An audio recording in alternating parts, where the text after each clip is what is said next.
Hey everybody, GameHounds podcast. We got Edie and Nick right here, and no Andrew today. He got a last minute call out to help his mom and sister. Like I guess his sister has to move, like really quick, and so he's been tasked with helping that. I'm thinking your microphone audio might not be going through your headset. Really? Yeah. Do me a favor, just flick your headset microphone. It's not. Oh, let me try. It's going through your computer.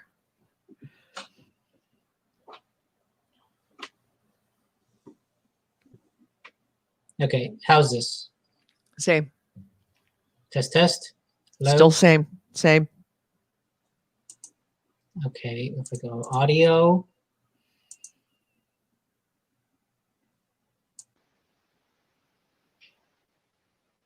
Electronics audio. Okay. There we go. Okay. That's it.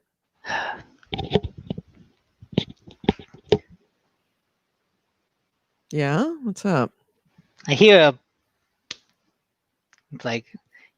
plastic smacking against plastic, and I'm like, it's not the cats are up to something. It's not the sound of a cat toy. That's the sound of, but there is like a kind of catnip rolly thing. You know, like those punching bags where you punch in and goes doo doo doo doo. I got one of those with catnip in it, so that the cats smack it and it goes down and comes back up, goes down. So I assume that's what it is. Oh, that's probably what it is. I'm not gonna go check. Fuck Corey Wallace. We got fuck those cats. We got Corey Wallace. We got AC Wraith, of course. We've got Blood Reaper. Hey, Blood Reaper. Welcome. Hey. I don't recall seeing you before, so you might be a newbie. I feel like the name is vaguely familiar, but hi, yes, good things. I have finally started decorating, so I now have a cool background of Shadow of the Colossus stuff. Yep. I'm actually glad. Like when I was putting them up, I was a little worried because the lamination is so shiny that in the evening, whenever I've got the lights on here, it's just like, oh, glare. I can see the light reflected. It's all glare. But in the afternoon haze of Sunday, they actually turn out really well. Yeah. So we're here, just the two of us. Anything we want to talk about before the show starts? Other than my hair is God. I'm at the point now with the stay in order that I could go out and get my hair cut, but it has grown so long now. I'm just thinking I'm going to let it grow. Just going to let it do its own thing. I can always get it cut. True. But it's now, and I'm also letting it go gray. I'm going to see exactly how gray I am. Okay. Because I haven't not colored my hair in probably 30 years. Oh, wow. Yeah.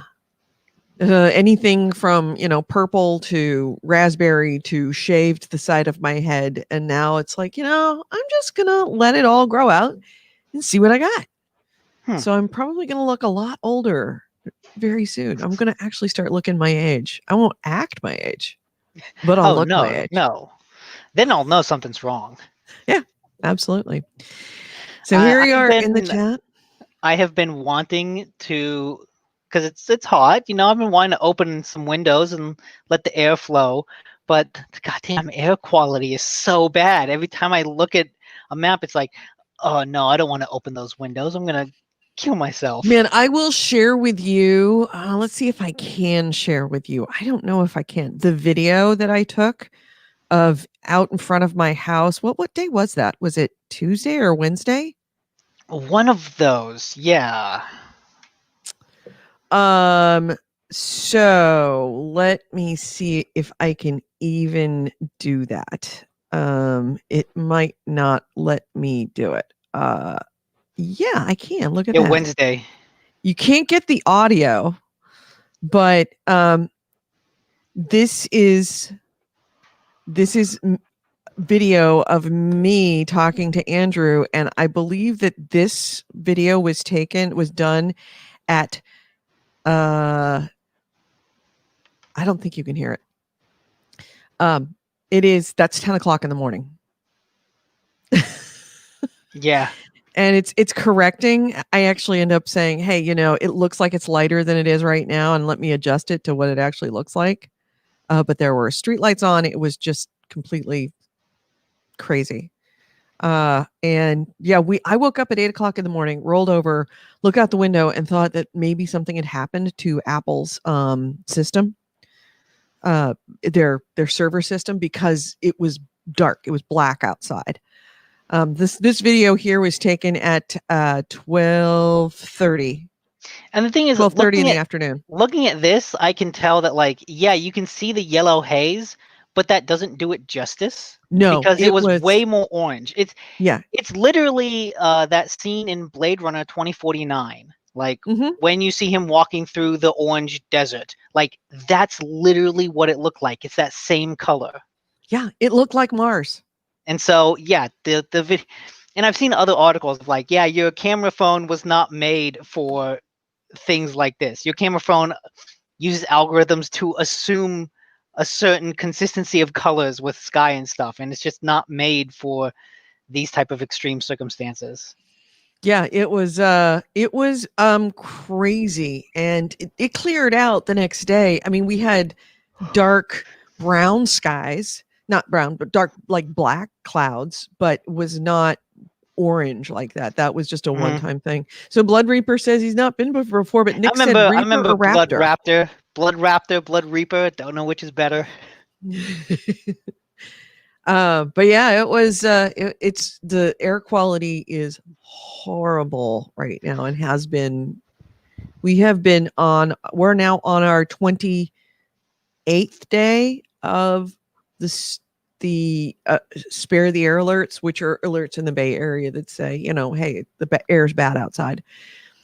The previous record was 2 years ago, about this time 2 years ago, when we had the Paradise fire, when we had the Tubbs fire up in Santa Rosa, and it was 14 days straight. Was like, oh my God, we have had now more spare the air alerts by far than 2018 and 2019 combined.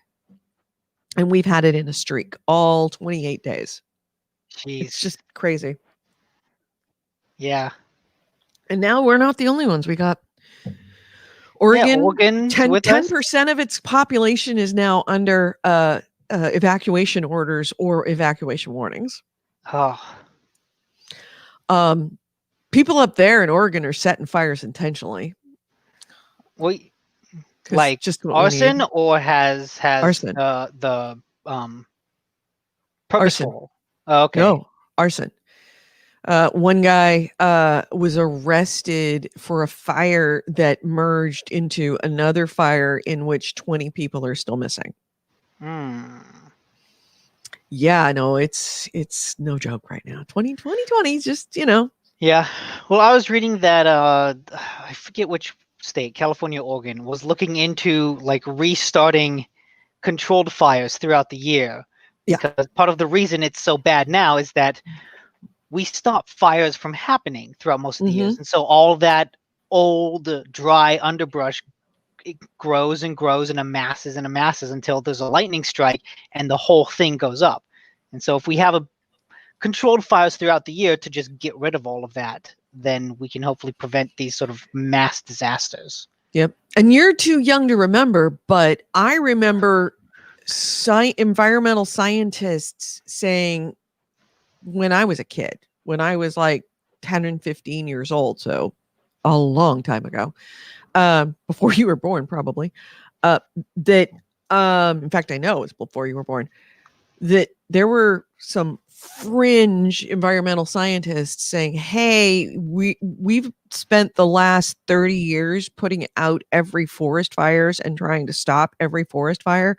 This is going to come back to bite us, because fires are a natural thing, and we're getting in the way of nature, and everybody's like, shut up. I don't know where, but now they're right.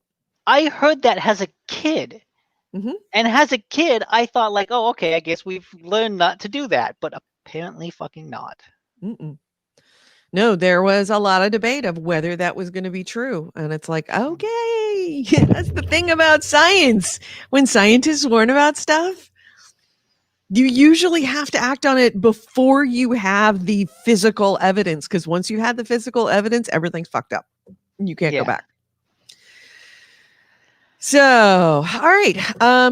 We got our show to do. You got your news items and your games. What games are you want to talk about today? I've only been playing one. Yeah, by the way, Blood Reaper, this is our pre-show. We haven't actually done the show yet.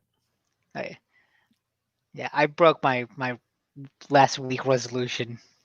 Which was what? To play more smaller games that I could finish quickly that I've been building up. I just played Ghost of Tsushima. I'm very close to beating it. Almost done. You know, I kind of don't want to say anything because I know what kind of, well, I'll talk about it on the show. Okay. So yeah, just Ghost, which is fine. We don't need to talk about many games. There is enough news to talk about.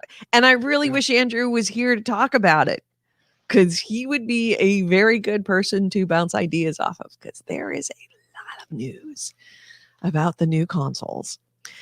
So since we got this going, AC Ray says, I finally played some of the games in the itch BLM bundle. Oh yeah.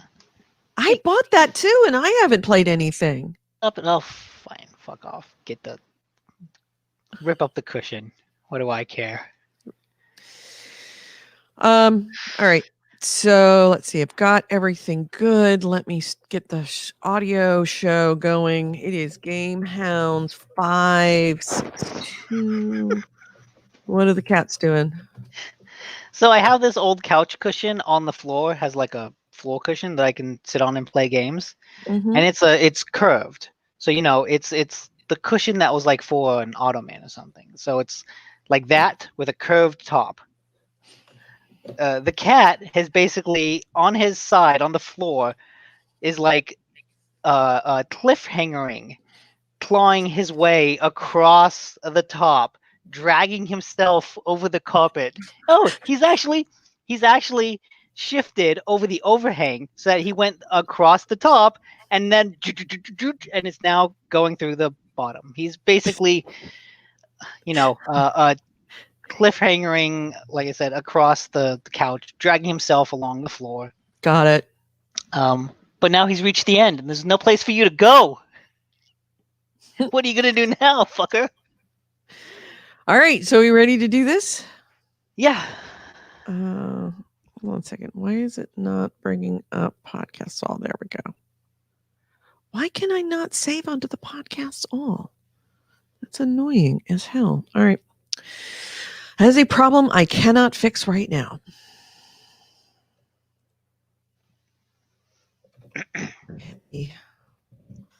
Wrong thing. GameHounds logo. All right.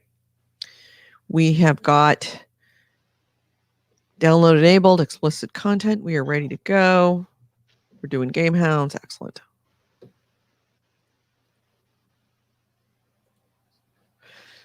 Video games, modern culture, and technology. And these podcasters are big fat potty mouths. If you're younger than 18 or are easily offended, please stop this podcast now. Oh, and your mom says to take out the trash and do your homework.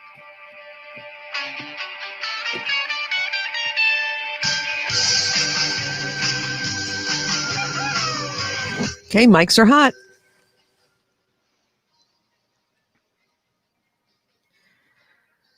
Hello and welcome to GameHounds. GameHounds episode 562. We're recording on Sunday, September 13th, 2020. I'm Edie Sellers. With me is Nick DiNicola. We do not have an Andrew this week. No, Andrew. He got a last minute call to help his sister move. And it's been a month of moving. Like between him moving, me moving, he had to help someone else move the past 30 days. I'm not moving as far as I know. You say that now. Wait a week. 2020. Yeah, exactly. How the hell are we going to know what's going to happen? You know, it's kind of funny. I don't know if we mentioned it on the last show that up to this year, if someone had said to me aliens had landed, I would have been good. Like, what? Now, if somebody told me aliens had landed, I'd be like, really? Where? Yeah. Because nothing at this point defies explanation, between the weather, between the smoke, between the night of the midnight sun. We had a day where the sun came up, but it was dark outside. It was street lights and headlights on all cars for the entire day. We've had bad air. You can't stay inside because you might catch COVID. You can't go outside because the air quality is so bad you can't breathe. Well, no, you can stay inside. That's all you can do. Right. You can stay inside your own house with only your own people, but you can't, like, it's just, even inside our air quality is bad unless you have a hermetically sealed house. My got a air filter going. I was one of the lucky ones. You, Corey. What did followers? Aliens have landed, and that haircut of Nick's is out of this world. So yeah, the air filter. I was one of the like, hey, pat yourself on the back. I did the right thing. When we had the really bad air 2 weeks ago, I went and bought an air filter. Like an indoor air filter, air purifier. Yeah. And actually got a really good deal. It was on sale. It was normally like $170, and I got it for like $90. And I was like, all right, cool. I bought it, and it took actually it was longer than that. It was like 3 weeks ago. It took like 2 weeks for it to show up. And now you can't find an air filter. I could literally sell that thing for twice what I paid for it right now.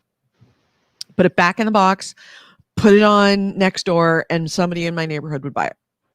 Yeah. So yeah, it's a very awful time, but we are here. And also, hey, if you're watching us on YouTube, or if you're watching on any of the Twitch, the Facebook, don't forget to subscribe to us wherever you like to watch us. And then, of course, if you're on YouTube, don't forget to hit the notification bell and hit the like, but like, subscribe, notification bell, everything that you need in order to know when we go online. Give us a little heart on Twitch, whatever it takes. But yeah, so we're here, GameHounds Podcast, and we're talking games. There's not much games to talk about because you broke your... Yeah, last week I said I would try to play more different things, and I did not. You did not. I just played Ghost of Tsushima, and I'm close. I'm so close to the end of that game. And I'm still enjoying it. I actually went into my TV and fiddled with a bunch of settings to like up the color brightness and the HDR. Right. And I think like that kind of helped, I think, make the colors pop, because that's a game with a lot of colors, and so they pop really well. But the third section in that game takes place in the snow, in a snowy area. And I think I was riding through, and the colors popped so well that for a moment I felt like I had snow blindness, because I was riding down a white mountain, looking out on a horizon filled with white trees, with a white haze over everything, and the sky was just kind of overcast and gray and kind of white.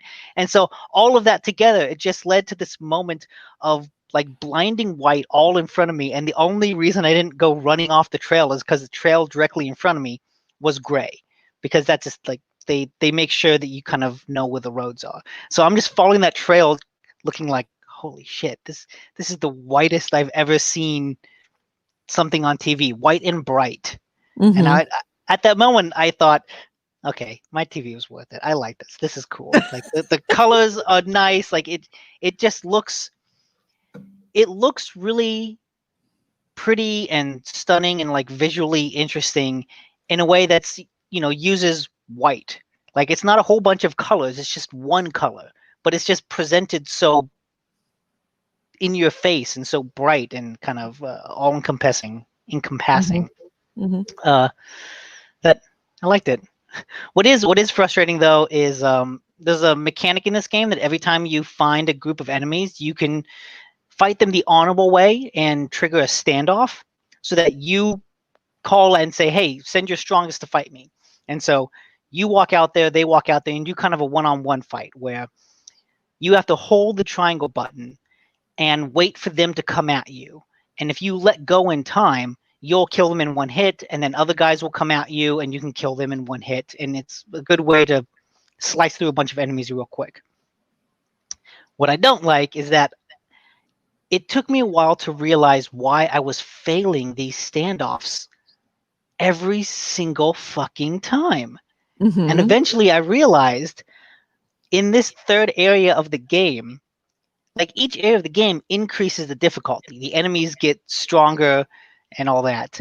And what I realize now is the timing window for that standoff has gotten way, way shorter than it was in the first area, where I was doing a lot of standoffs. Mm-hmm. And I was killing people. And now I try to do it again, and I'm fucking up every single time. And at first I thought I was just bad at it, but now I think I've realized for sure that the timing window has gotten smaller to the point where I can't win those standoffs anymore. It's too short. My reflexes are not good enough. Wow, that says something if your reflexes are not good enough to be able to do that. Well, so how close are you to the end of the game? Just a couple missions, and then it kind of depends on how much I want to wander around and finish everything. Oh, you're going to want to finish everything because it's you. I want to, but like I said, the reason I've been trying to do those standoffs is because there's a trophy for basically doing that and killing like 7 people in a row. So I'm like, okay, I want to go find a group of people, trigger a standoff, and kill everyone. I've fought like 50 groups of people in my quest to get this trophy, and I have not won a single standoff. So at a certain point, I have to admit defeat, right? Right. I won't get a trophy unless maybe I go back to the earlier areas.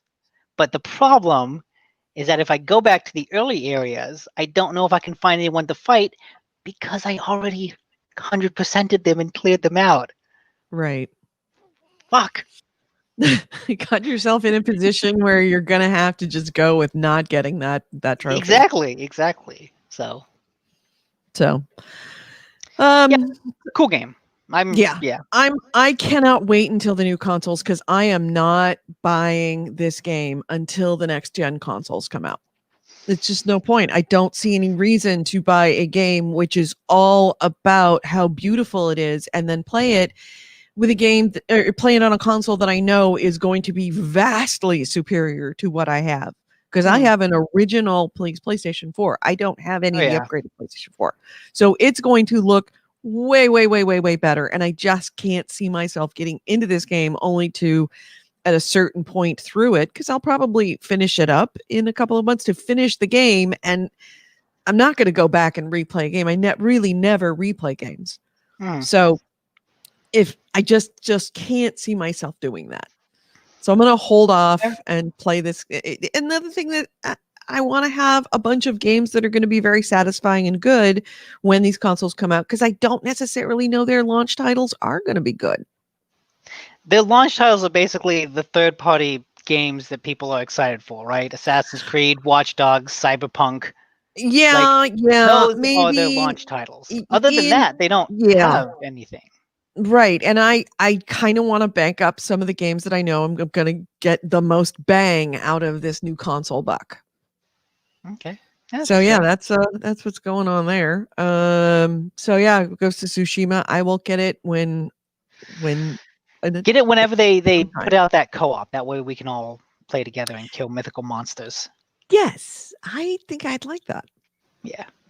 So what have I been playing? I'm just playing ESO. All right, guys. Miles Thompson says the skies were bad in LA. He says it looks like an apocalyptic movie outside for a couple of days there. Yeah. It was like no joke, an apocalyptic, like just There was deathscape. I saw a tweet and someone tweeted out an image that sort of perfectly sums up 2020. It was a picture of a baseball stadium filled with cardboard people with the super blood orange skies. And it's just Yep. Okay, yeah, that sort of sums up everything. It does. Let's put on this fake show of things being filled. Yeah, and I keep on saying fuck 2020, but right now it doesn't look like 2021 is going to be any better. Yeah. So I'm just going to keep drinking my coffee and staying positive as much as I can. So, but I'm afraid to say this. All right, if you're listening to the show, please don't tell Chaos. Uh-oh. What did you do? I have only downloaded Warframe. Okay. Don't tell Chaos. First step. It's first step. I just wanted to get it up there and prepped in case that moment comes. But I went looking for something new to play, and there just isn't anything I wanted to play that was new. There's just kind of nothing that I want to. I mean, there's a bunch of games that I want to play, but I'm holding off for the new console. So I'm just kind of hanging out, killing time. Yeah, I've still got like a whole backlog of stuff that I should get to, but no, I did not get it for PC. I just downloaded it onto the PlayStation. Sorry. I'm not going to play it on PC. I don't have the PC for it, and I don't really want to sit. I spend literally all day in front of my computer, like from 8 a.m. to 8 p.m. in front of a computer. I don't want to sit in front of a computer and play games. I want to go and sit on my couch and do this. Mm-hmm. Tyson says he's definitely waiting for PlayStation 5 Valhalla. Yeah.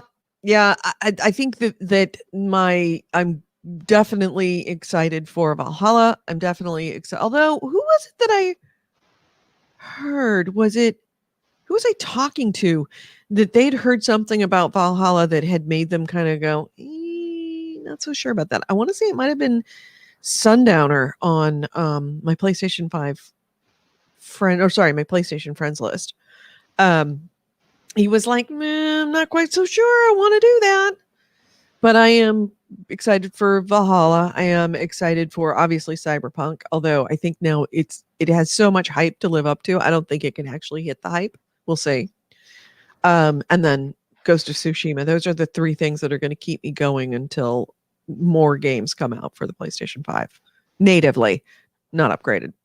Yeah. So yeah, doing the Elder Scrolls thing, still playing on it. I'm actually starting the game. Don't say over. Are you starting a new character? No. I'm not starting a new character. Okay. But when we both started these characters, you started the game for the first time. I started my character, and it was we started it when you reload. If you have purchased any of the DLC, it reloads you into the DLC area. It doesn't reload you into the base game, or doesn't load you into the base game.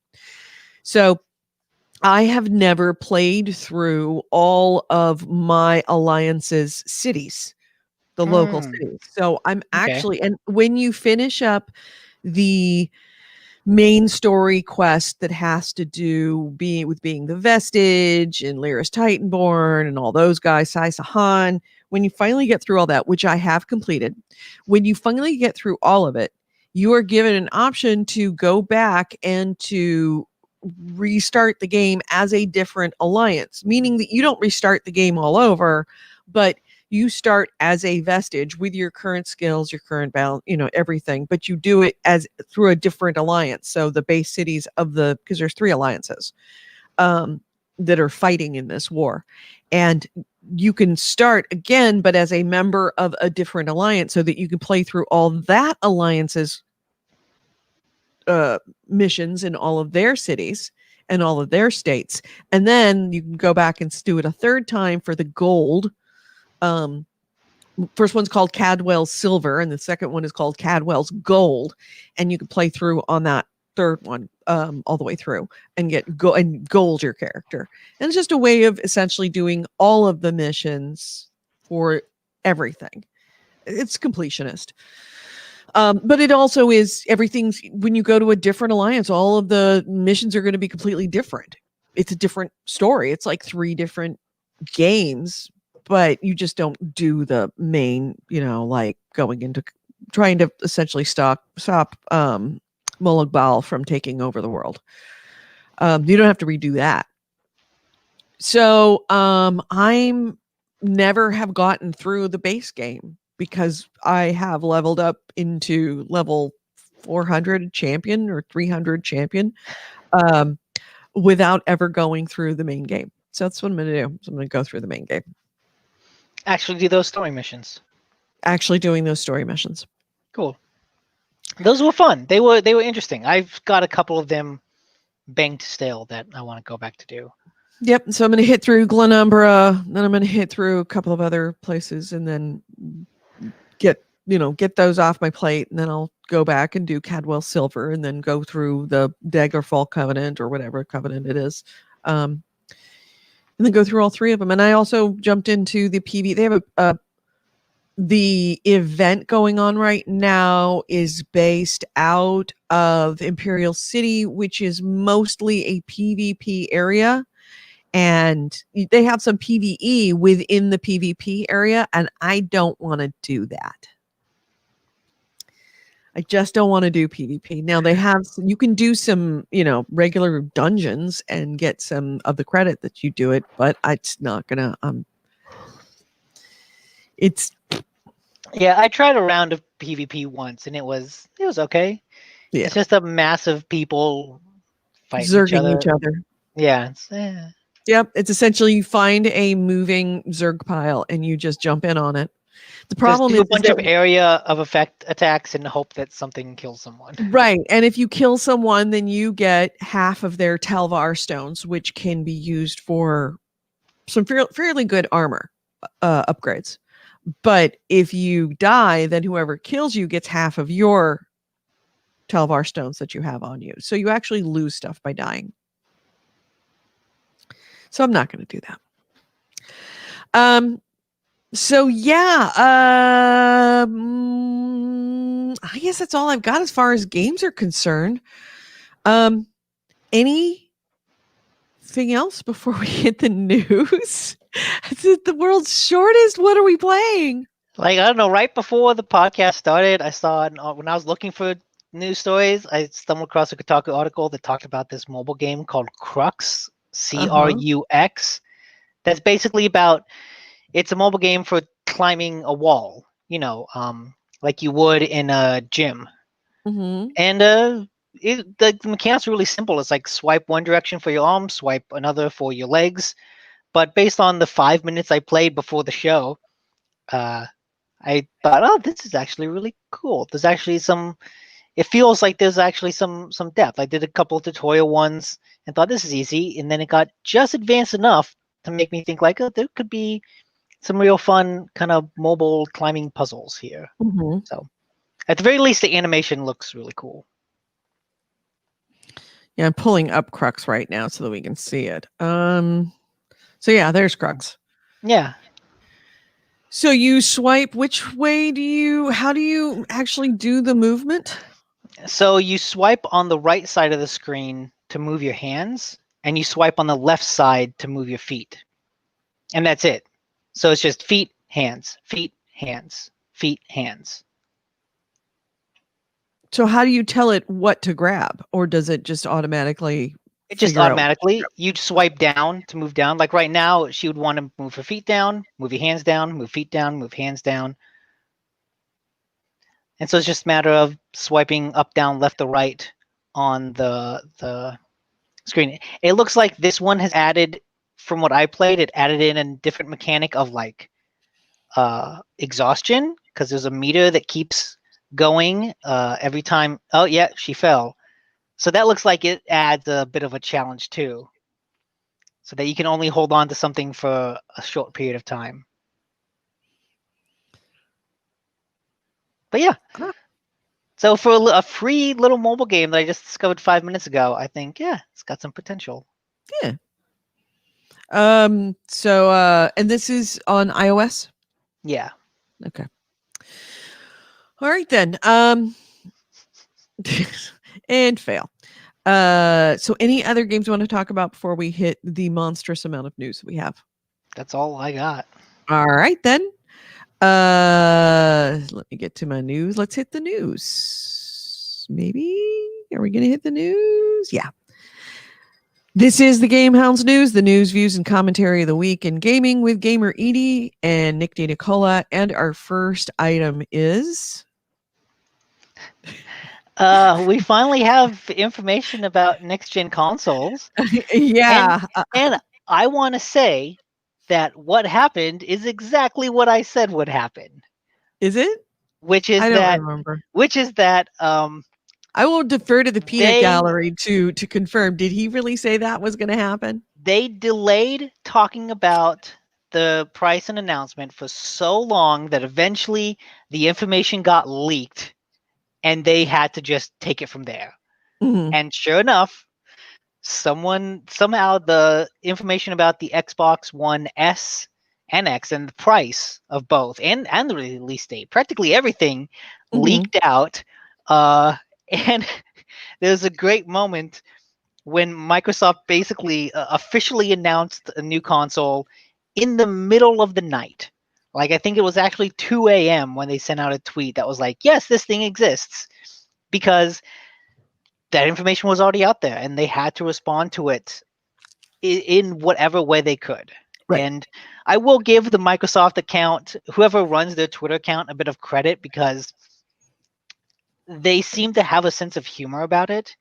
Like, after, I think it was Windows Central, that Twitter account leaked like all the information, the Microsoft Twitter account kind of responded with that meme of like a side eye of, oh shit, really?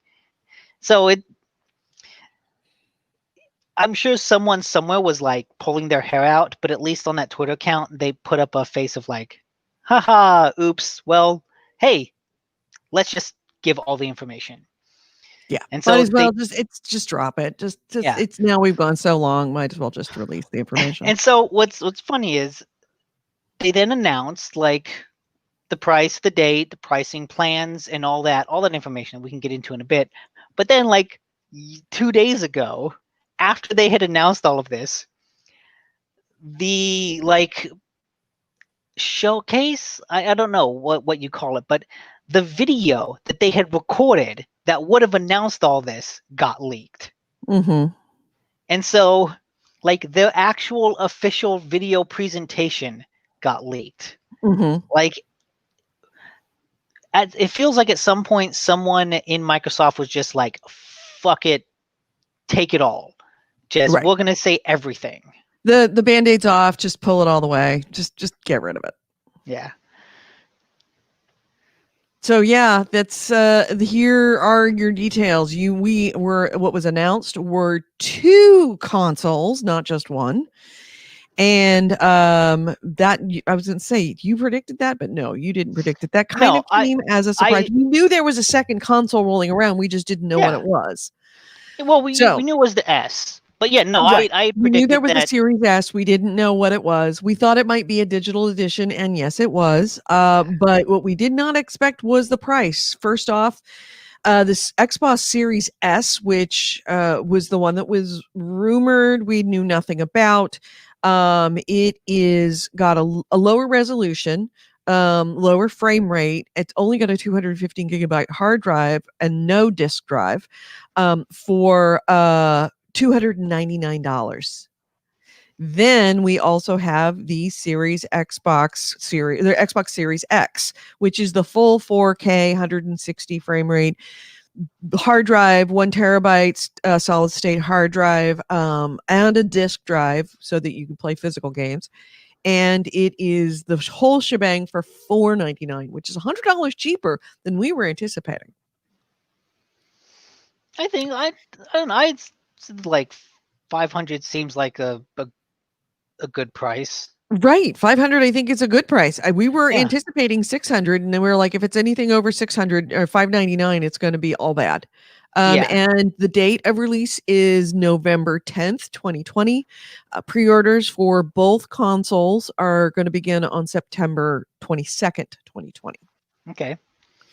And what's neat about the Series S, now that people have seen more about the specs and heard more about it, it's basically a next-gen console made for 1080p TVs. Because what Microsoft has said is that the adoption of 4K TVs has not actually been as big and robust as a lot of, 4K and TV providers had hoped for. So that means there's a big audience of people who don't have 4K TVs.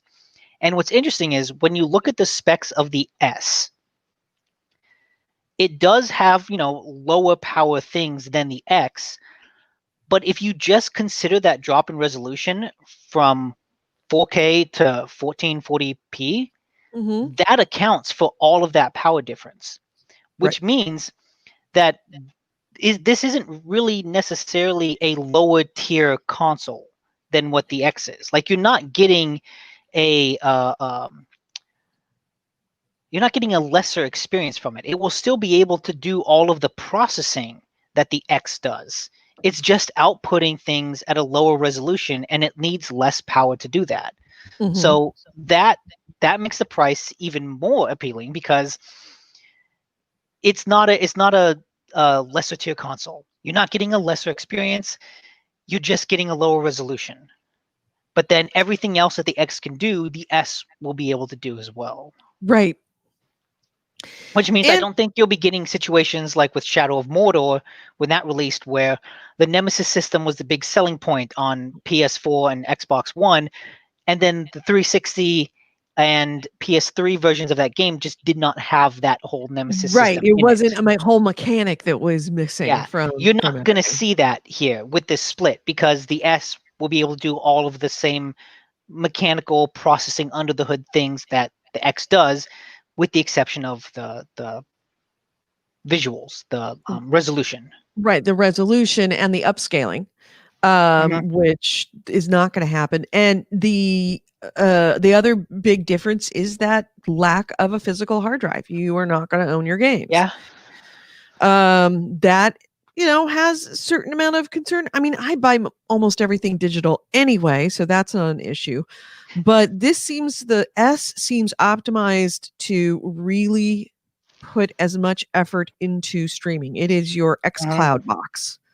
It is funny how the Xbox One, Microsoft, they were speculating, would it be a disk drive? And they had like, it's always online and all that bullshit.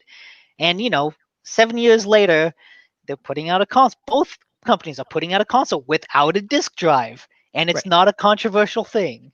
Yeah, it's like this process has taken on itself, and we've gotten to this point. They had to let it happen naturally.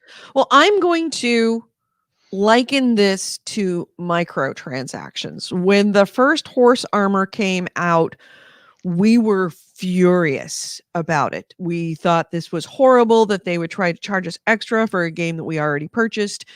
Advertising in games, how dare they? We purchased this game, how dare they put advertising into it? Now both of those things have become commonplace. But I do want to throw out that this is a moment of warning for both companies. Is yes, we are now accepting the idea of always online and no disk drive. We're doing that. AC Wraith has in the chat, diskless predictions can be found in GameHounds episode 493, March 10th, 2019. How did you just pull that out of thin air? Because he's awesome. He is the link bitch. Wow. He knows everything. He knows more about our show than we know about our show. Holy shit. So, but I want to throw out a warning to both Sony and Microsoft. Just like with microtransactions, where we hated them and then we decided to accept them, and then they did that thing that we were all afraid of when we fought back the first time. Then we had the backlash that was way, way, way worse than the first backlash. So I want to put out a warning to, a word of caution to both Sony and Microsoft. Yes, we are now accepting an idea of a diskless machine. But with that accepting of that, with bringing that in and kind of taking it as a matter of course, there is a very heavy need for them not to betray us in that way that we were most concerned about when they brought up the whole idea of always online.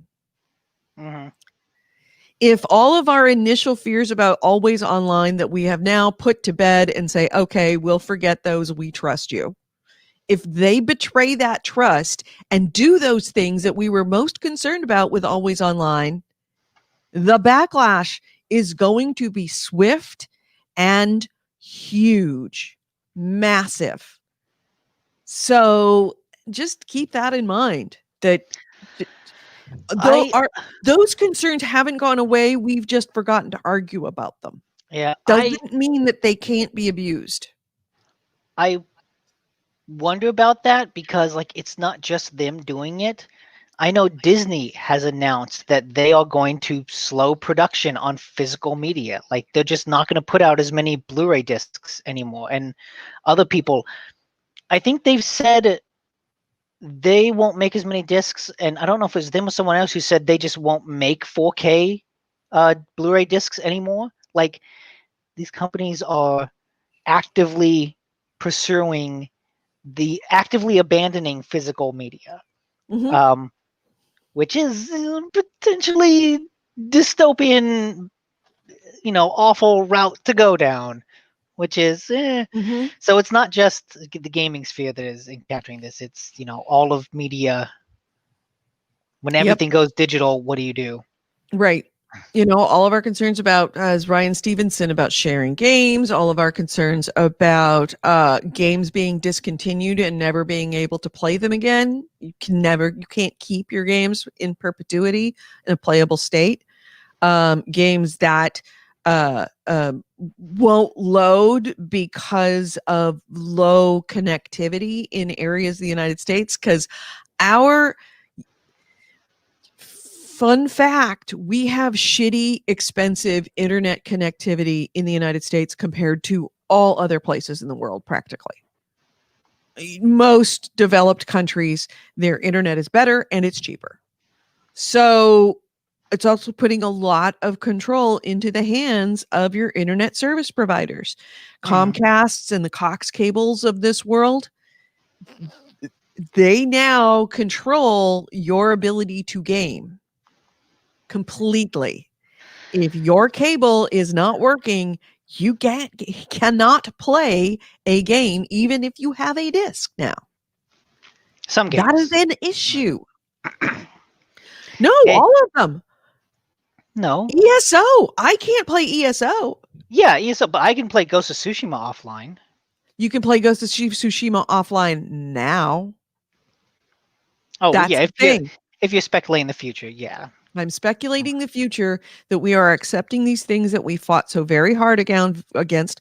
Viva la Revolution, dare I say, in the great words of our former co-host, Viva la Revolution.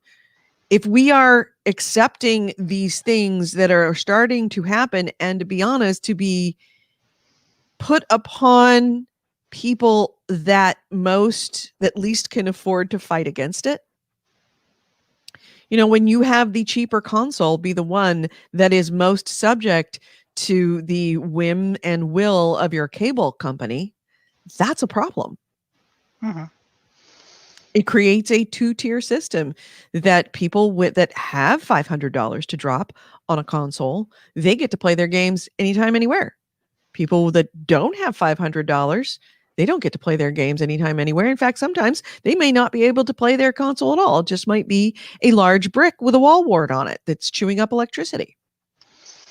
I'll just have to start collecting hard drives and use them like memory cards to be like, oh, this is the hard drive that's got my Call of Duty games on it. This is the hard drive that's got my Assassin's Creed games on it. Right. And even then, they may not even play. Well, the thing is, the games we've played, you'll always be able to play.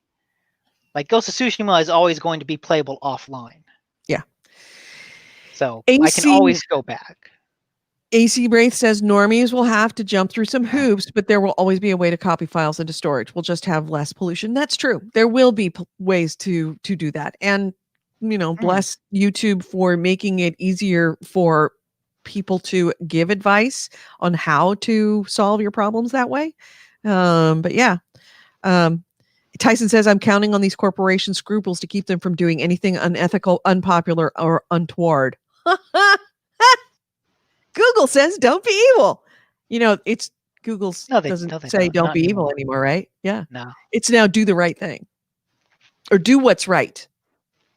Which is pretty debatable. What's right for whom is the question. Which, funny enough, that reminds me, I did watch the first season of How to Sell Drugs Online Fast.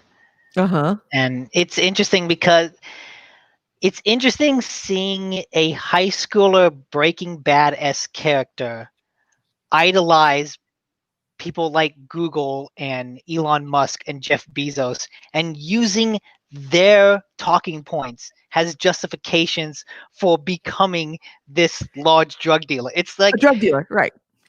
And treating their sort of drug webpage as this startup. Like it's really clever in how it takes all those buzzwords, all the Silicon Valley talk about, well, how to control your product.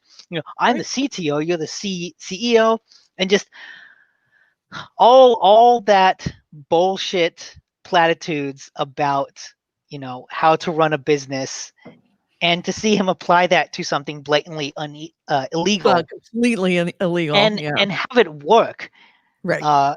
Is pretty fun.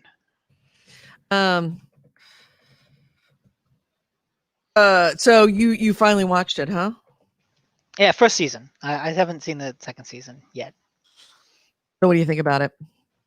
I like it. I'm looking forward to the second season because I think some of the character beats in the first season that really frustrated me won't be there in the second season. Like the guy, he's so fucking obsessed with his ex-girlfriend, and it's so frustrating to the point where in one episode he's like, okay, officially no more talking about Lisa. I will not talk about Lisa anymore. 10 minutes later, I think Lisa's seeing Dan. It's like, motherfucker, you just oh my god. And thankfully, like by the end, he seems to have reached some point of like a plateau where he's not quite that obsessed with her. And what also frustrates me is her. She's that super arrogant, oh, I just traveled abroad and now I've seen so much of the world and I've come back changed to my small town and it's all so boring here. And it's like, oh my fucking god, get over yourself. Pretentious, I know. Get fucking over yourself. And thankfully, by the end of the first season, she seems to have reached a point of like, okay, maybe I'm not that worldly and super educated. And so it feels like everyone has gotten to the point where they've gotten over their own shit, and now they can start focusing on, the actual life and death stakes of drug dealing, which, so yeah. Yeah, it's a really, really, really well done movie. And what's nice about it is it is German. Show. I mean, a movie. Yeah, a television show. What's nice about it is that it is German, but the American dubs are very good.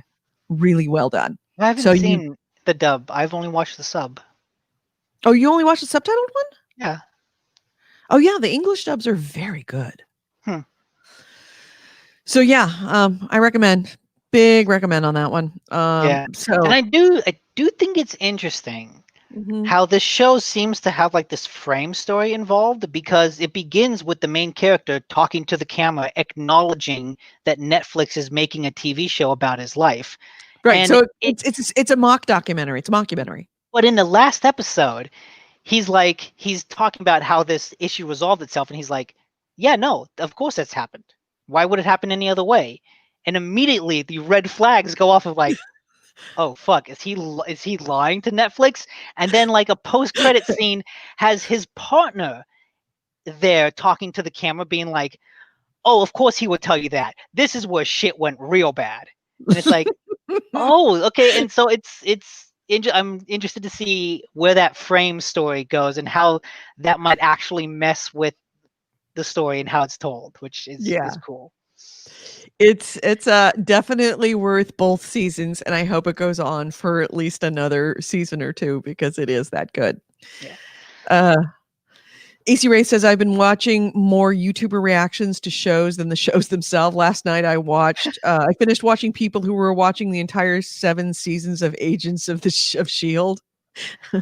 But like, what is it like watching a reaction to a show that you haven't seen? Because you don't know what's happening. You would have to know what happens, unless like you're watching along with them. Yeah. But if you're just watching the reactions. The best reaction videos of watching shows was watching people watch the Red Wedding of Game of Thrones. That's where reaction videos kind of started, and it was awesome. So yeah, but yeah, we were talking about the Xbox versus Series X. I will say, I had joked previously about using hard drives to collect your games on, and Ryan Stevenson says that he does that now. Like, hey, this is my hard drive with these games. This is my hard drive with these games. Really interesting. That's one way to have a physical copy of a digital game and to not rely on the cloud. Right. Just hope that hard drive doesn't get corrupted. Yeah. Okay, and just AC Wraith said that he only watches reactions to shows he's seen. Okay. And the reactions are like 10 minutes, it's not the whole 40 minutes. Right. Of the episode. A bunch have started showing timers to make sure they don't get taken down. Like timestamps of where they are on the show. It's interesting. So yeah, Xbox Series X and Series S. Do you have any idea which one you are interested in getting? Well, because you don't have an Xbox now. I don't. But like, since I'm going to be getting the disc PS5, like, because I'm in that ecosystem, if I were to get one of these, I'd probably get the S. Mm-hmm. Although no, because I've got the 4K TV, and I was just talking about Ghost of Tsushima, so maybe I'll get the S, the X. It's $500, which is like a solid, not affordable, but it's the mid range of what we were speculating. Like, yeah. 600 is too much, 500 is the middle, 400 is too little, and we're like, there's that spectrum, and it falls right in the middle of it. Mm-hmm. And I did see a news story that Sony is internally like slashing the price of the PS4 because they were originally planning to launch it significantly higher than that's $599. Exactly the first thing that I saw when it was like, okay, it's $499. That's pretty reasonable. That's right in the middle of where we hoped it would be, and I think that was where the smart money was going to put that amount. But that $299 version of the console really changed the well, I think not just that. I think the 500 price tag changed them because considering what they've been talking about with the PS5, I think that they were like, okay, we're gonna do this for 600.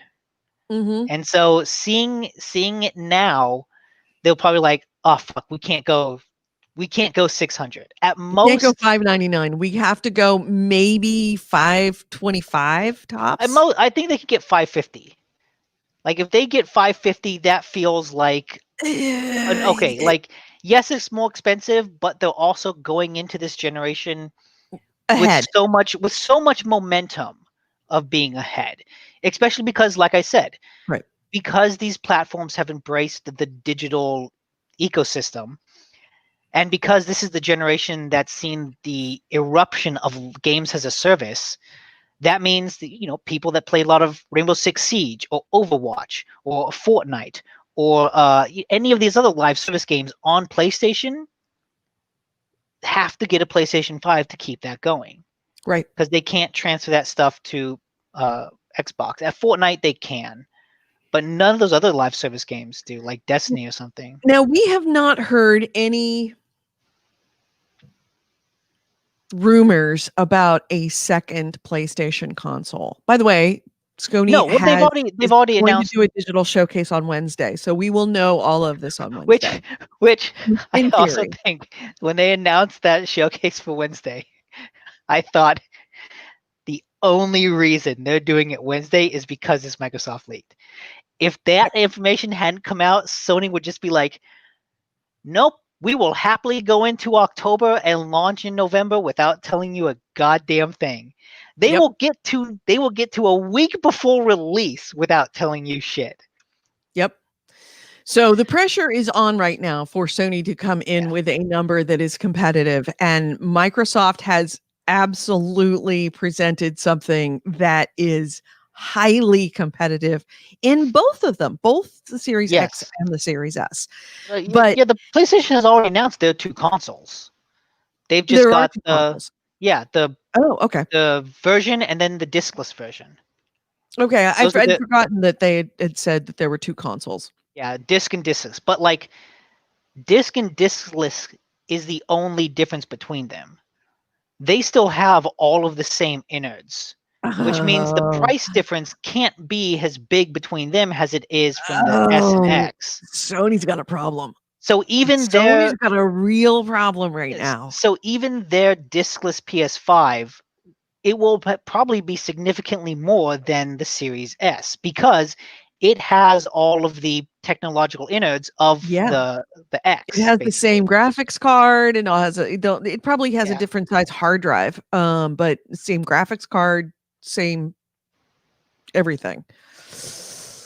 Sony's got a problem. Sony's got a real problem because as much as we love to talk about it because we're nerds and we're hardcore gamers, well, I don't know if call it hardcore, but serious gamers. And we also have disposable income that a lot of people don't have, especially now in this economy. And I think for, dare I use the pejorative normies, as for the normies of this world, I honestly think that they're not going to look very much at resolution. They're not going to worry about size of hard drives. They're not going to worry about whether they can download games. They're going to worry about price. That is the most important thing. That's what sells a console. Yeah. And as long as Microsoft is lower in price with that Series S, then Microsoft has won. And what's kind of neat is if you look at the launch of the Xbox One, and when they initially said it's always online, and people was complaining that, well, there's a significant number of people that don't have a good internet connection. What are you going to do about them? And their answer was kind of like, fuck them. Mm-hmm. In this generation, with the new guard, they made an entire console aimed at that crowd. That's basically like, hey, I didn't get a 4K TV. I'm not at the bleeding edge of technology. Like, what do I do? And they made a new next-gen console specifically aimed at that person. Mm-hmm. Yeah. They know the market. There's no question with that. The Series S is kind of the proof of concept that they do absolutely know their market and they get what's going on in the world. Yeah. Because you know that thing costs more than $299 to make. But they stretched that down as low as they possibly could, so that they could sweep up all of the people that don't have 500. Because if you think about it, that is a big difference. You have a choice of $299, well, $300, or $500 for Xbox, and then whatever PlayStation comes in on. Yeah. Now, Well, also, if it is a big jump between $299 and everything else, then the Series S is going to be the big seller. Also, don't forget they announced their pricing plan, which is basically a monthly thing, and they've announced that you can get this at the Microsoft Store, Best Buy, Walmart, and Target, which at this point in time are basically all of the major big box retailers in America. Right. And that basically allows someone I can give Best Buy $35 and get an Xbox Series X in my home with Game Pass on day one. So not only do I have a new console, but I also have this huge subscription service with a bunch of games on it. Like, that's really big, because when you look at Sony, since they don't have that subscription service, I'm going to buy a new console and then have to buy a game to go with it, right? That just adds to the price. But with Game Pass, all of a sudden you have this library of games available to play on your new console day one. You don't have to wait. You don't have to spend any extra money other than like the $15 that is Game Pass. But Game Pass is still a really good deal. Yeah. So there is also the issue that we have yet to bring up, that is the wild card in all of this, is it doesn't really matter who's offering the cheapest console. It's the other thing that makes people buy it is it's the console I can get. Nobody has really addressed. Yeah, I mean, I could sell a $20 Xbox Series X, and I had a lot of people that want it. But if I only have one of them in the United States, then it doesn't really matter. Somebody's going to buy, especially at Christmas time, and especially this year with so many people, I think, that are not unlike me, holding off from playing other games because they're waiting for the new console. They're assuming they're going to be able to get their hands on a console. If you can't get that, if you can't buy it because there's not enough of them in the stores, and this is very much a thing. Coronavirus has fucked manufacturing. And also there is an issue of the marketing departments very much want there to be a shortage. This is very different this year, in that there is going to be large demand and there is manufacturing issues, and that any shortage of consoles, in order to make news, the news reports about people lining up for and waiting out in front of a Best Buy overnight for 2 weeks for a new console to come out, that's not going to be faked. They're not going to create fake shortages. It's an actual shortage. I still don't think they've created fake shortages. The dumb conspiracy theory. It's not a dumb conspiracy theory. It is. No, it's not. It's not. We does this. No, they want to sell it. Nintendo does this. Literally leaving money on the table. They will create way more demand by it being short than people. No, they don't. They generate more sales. Why? Because, for example, let's take the Switch, for example. If I could go down at any time, because there's Switches all over the shelves and I could buy it whenever I wanted to, I might spend some time dithering about, do I really want to spend the money? I don't know. Can I really afford it? And I might hold off. But when you have a shortage of something, if you see one on the shelves, you buy it whether you can afford it or not. You will find ways to, I will eat ramen because I know that if I don't buy it right now, there won't be another one later. And that's what I mean about the shortage, is that if somebody has a choice of you cannot get a Series X, or a Series S, but there's a PlayStation for $599 or $600, $5 whatever on the shelves, you might just pick it up simply because if I don't buy this one, the chances are I'm not going to get another one. I am absolutely going to buy whichever one I can get first. That's no question. And that is irrespective of how many friends I have on PlayStation. That's irrespective of how many games that are actually coming out for Microsoft, for Xbox. If I see one, I am going to buy one because I think there is going to be a shortage. When there is a run on toilet paper, you don't dither about the brand. You just see toilet paper on the shelves and you pay it. Because if you don't buy it now, you may not get toilet paper later. That's such a false equivalency. Toilet paper is way more of a necessity than a video game console. Some people think video game consoles are a necessity, especially not at these time. next ones. Especially at Christmas time. Not these next ones. These next ones have done so little to justify themselves that if you can't afford it, it's like, well, I'll wait 6 months when I can, and when there's actually something worth getting on them. Mm-hmm.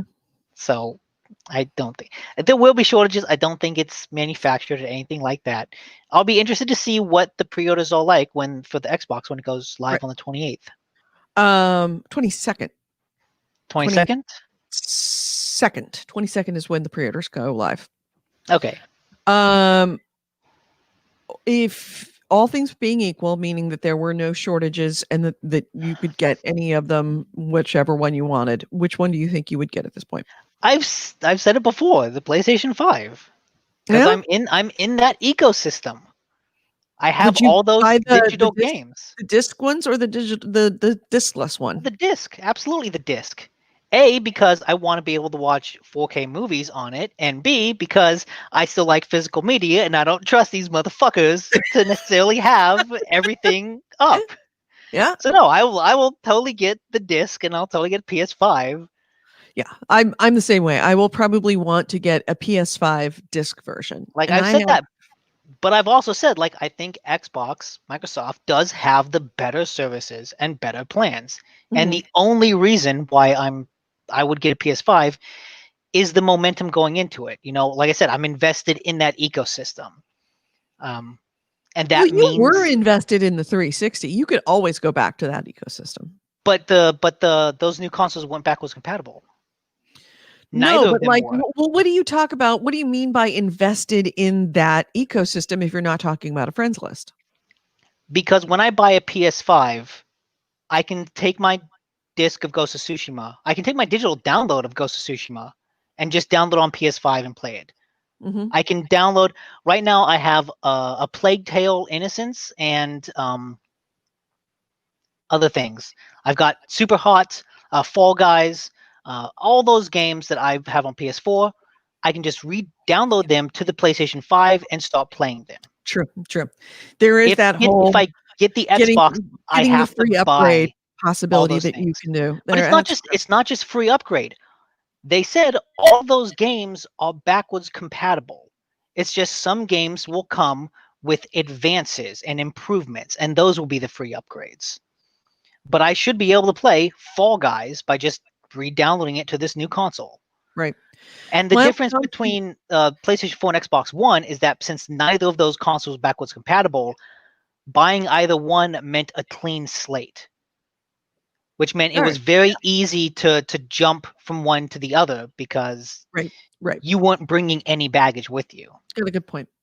Miles Thompson says, with the price, Microsoft prices aside, would Sony dare charge $600 plus for a console when they know no one has been working? Absolutely. Exactly. That's what I have been saying all along. Yes. If they were, the announcement by Microsoft absolutely made them rechange that. I think that's one of the reasons why that is the reason why they played chicken for as long as they did, to see if anyone would come in under $600.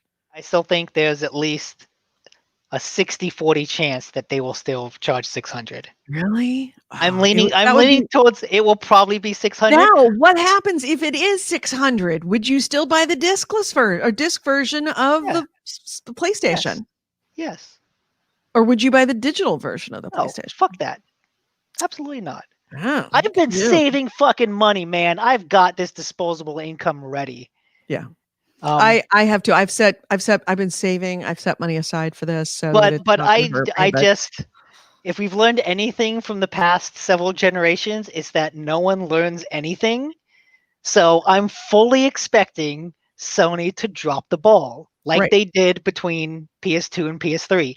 It will keep the tradition alive for the market leader to Will they fuck haul that something up. Ken Kutaragi just to make the announcement to just like really bring it full circle? Yeah. Bring him out there and have him tell people, we expect you to get a second job to afford the PS5. Yep.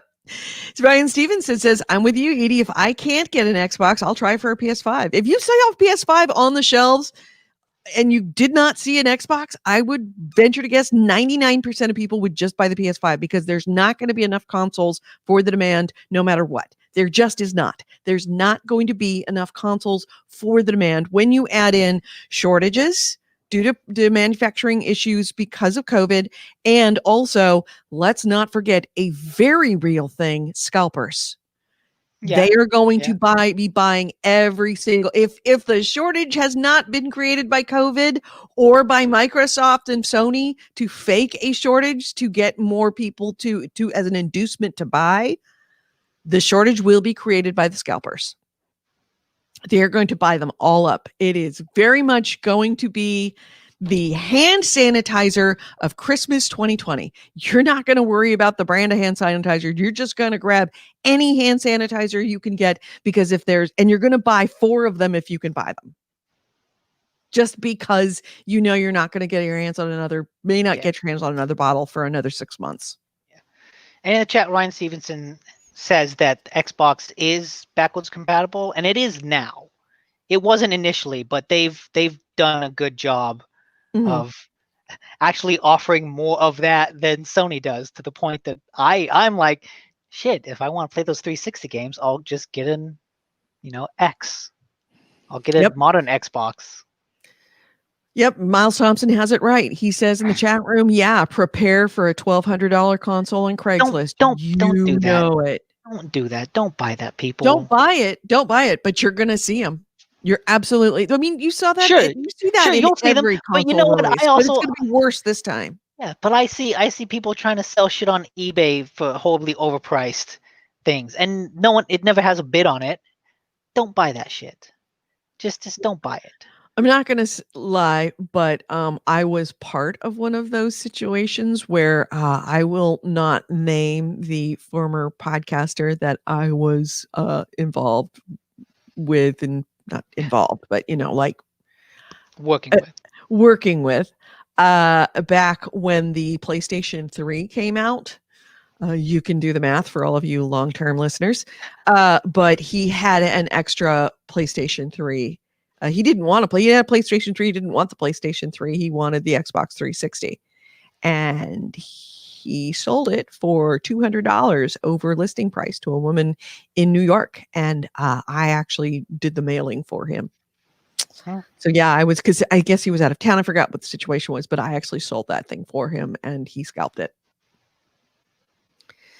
And honestly, I am going to buy whatever console I can get because I hate to say it, but if I find an Xbox Series X or if I can buy a Series S, I will absolutely pick it up.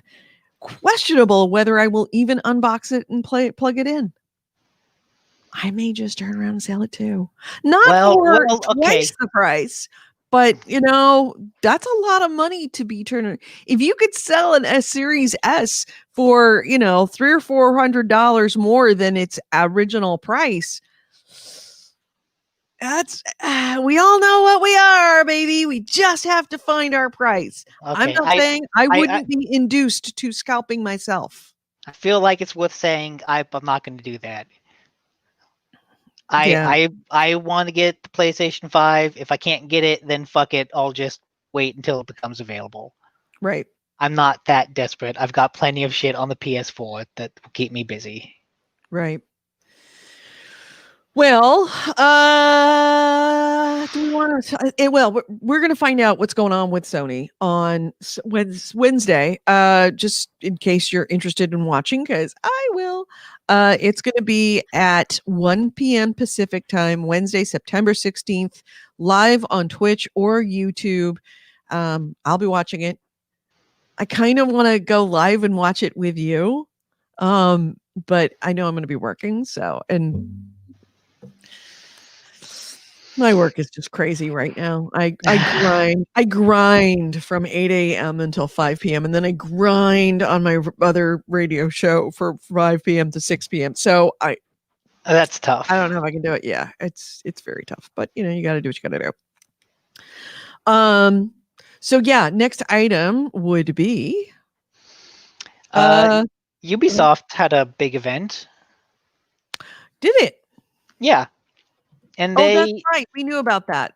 Yeah, they announced some stuff, not necessarily like brand new announcements, but they said that Immortals Phoenix Rising, the horribly retitled Gods and Monsters, is coming out December 3rd.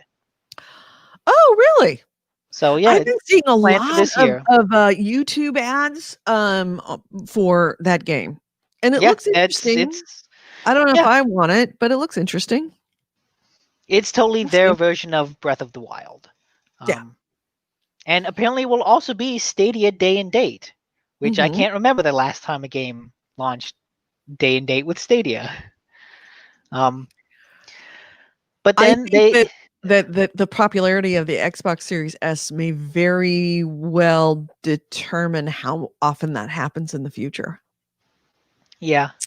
Because if the Series S is super popular and more people buy that than the Series X, then they're going to be buying that Game Pass that allow you to stream off of xCloud. And if that becomes really adopted, then you're going to see a lot more release on streaming services like that.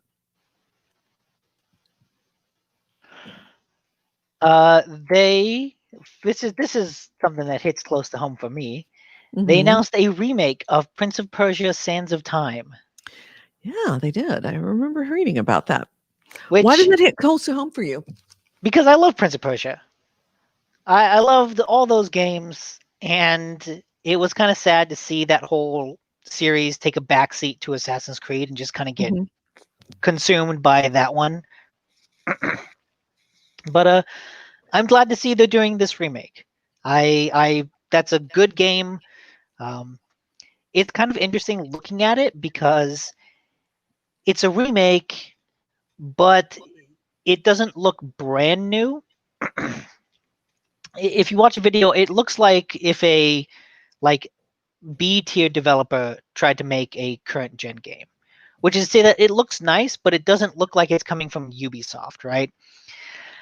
The character models look a little like the detail of their faces, the detail of their clothing and all that. It's not what you expect from a big AAA game, which is probably isn't. I'm sure that they just invested a relatively small amount of money to remake this. It has a way of testing the waters to see if people are interested in the series going forward. Right. I don't know. I was not a Prince of Persia player. It came out during the dead years of me in college and not playing games. But I mean, if it is just going for the legacy players, I guess that's enough. The question is, would it be good enough to be able to bring new players into it? Because there are a lot of people who didn't play Prince of Persia. Yeah, especially there's not that many my age, but there's a lot of very young players who have absolutely no memories, no fond, loving remembrances of playing Prince of Persia the first time. You're middle-aged in gaming world, my friend. I think it's okay because that first game came out so long ago that the graphics do look dated if you just did it now. Remember when Beyond Good and Evil came out? it didn't upgrade any of its graphics really, other than the resolution, and it looked fairly dated. It looked like a PS2 game, just up-resed. Yes, And did. so it looks like they have done the basic work to bring the PS2 game into a more modern sensibility. Right. It's not going to be a AAA game. It doesn't look like that, but it looks like something from today, Right. as opposed to a PS2 game. So yeah. So what else did they announce? They've announced this before, that Sam Fisher is coming to Rainbow Six, but it seems like that season that features him has officially started and launched. Mm-hmm. And it's funny to see them sticking Sam Fisher into so many other games while still not making a new Splinter Cell. Mm-hmm. Trying to look for the gameplay or trailer. Is it out or is it? I think it's out. But you don't have to Okay. look for that. I guess I got it. so. This is a weird situation. There was a game of Scott Pilgrim vs. the World. Mm-hmm. Some time ago, it got taken off of services for sale because I think people speculated it was some sort of licensing deal, and it got Mhm. removed from sale. So finally, it's actually coming back. They announced that it will be available this holiday on PS4, Xbox One, PC, Switch, and Stadia. And it's just interesting to have this be an announcement. The fact that it's interesting to see this come back at all, because usually when things get taken down due to licensing issues, like they never quite get resolved. Mm-hmm. And so the fact that bringing it back is kind of nice, especially since this year is like the 10-year anniversary of Scott Pilgrim vs. the World, the movie. Has it been 10 years? Yeah. Now, did you play the game? No, I haven't, but I heard it was fun. Like Yeah. it was a very well regarded game when it came out. It was I don't know that I really, it wasn't my kind of game. It was very much a platformer, right? Beat 'em up. Yeah. And I'm not a beat 'em up kind of gal, so yeah. Yeah. They also announced a game called Riders Republic, which is from the developers of Steep. And I feel like that's a good frame of reference because it basically looks like Steep, but with bikes. Mhm. So instead of skiing or snowboarding down a mountain, you're going to be mountain biking down a mountain. Mhm. Which, as someone who likes Steep and who likes extreme sports games like SSX, there has been a sad lack of those type of games on modern consoles, and so it's just kind of nice to see another extreme sports games. Someone is keeping this genre alive. They're keeping it on life support. Oh, I loved SSX, but I didn't like the most recent one that you loved. Oh, I fucking love it so much. I loved the original. I loved Tricky, and then I didn't like it after that. You the best ones came after that. I know, that's what you say. SSX 3 is like the best one of PlayStation 2. And then the modern one I think is the best one ever. I know you do, and I just didn't. Maybe I changed, but yeah. But this looks nut balls, complete nut balls. Yeah. So yeah. And what else did they announce? And then in an announcement that I feel makes Watch Dogs Legion less appealing, they said that the main character from the first Watch Dogs will be a character in Watch Dogs Legion that you can recruit into your thing. You know, because that game you can recruit anyone. He will be someone that you can recruit in Watch Dogs Legion, and the season pass. Anyone who buys the season pass for Watch Dogs Legion will get the original Watch Dogs along with that as well. Yeah, that's kind of nice. I mean, it's not a terrible thing to do. it sucks value from the season pass. It actively makes it worse. Wow, you really hate that game. You really hate that game. I forgot. Don't like that game. I despise that character so much. Well, some people really liked him. Stupid people. Yeah, maybe. But you don't have to use him. He's not the only one that you recruit. There's a ton more. I know. Yes. But if I recruit him, maybe I can get him killed. Yeah, you can get him killed. You get him arrested and make his life hell. Yeah. So that's and then they had a bunch of other small announcements. Let me look at the Kotaku article summed up everything. Mm-hmm. I guess there's going to be a VR Far Cry escape room game. It's up to 8 people coming out sometime next year. Mm-hmm. They have recreated the Notre Dame Cathedral in VR, and they're kind of presenting that has like a sort of a VR tourist thing out on. It's out on Oculus now, called Notre Dame in Paris: A Journey Back in Time. I'm looking at that up right now just because I want to actually show it. There's another VR game called. What was it called? Notre Dame in Paris. Journey Back in Time. A Journey Back in Time. All right.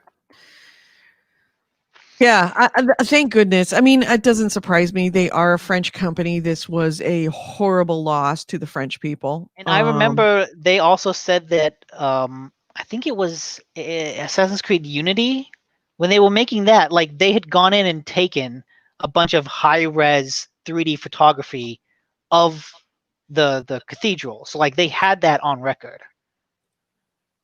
Mm-hmm. Yeah, well, I mean, there's always been a lot of HD photography. I mean, a lot of photography. It was a lot of photography. There's a lot of media to work with. It is one of the most photographed places in the world. So they had certainly enough to make it happen. But just it just breaks my heart that Notre Dame is gone. So yeah. And for us, they did also announce that Roller Champions is on track to come out early next year. Okay. That was the rollerball game that we played at PAX that one year. I don't remember it. Remember, you had the ball. You had roller skates around the rink, and you had to throw it into the hoop. Oh yes. What was it called again? Roller Champions. Roller Champions. What did they say about it again? That it's on track to come out early next year. Good.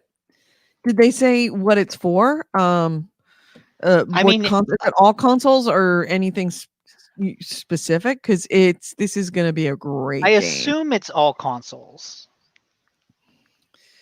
It is tremendous. It was a lot of fun. Much fun to play. Yep. Yeah. So yeah, that's kind of cool. What else? Anything? Is that it? Yeah, that's kind of it. They announced more content for Honor, Division, and Breakpoint.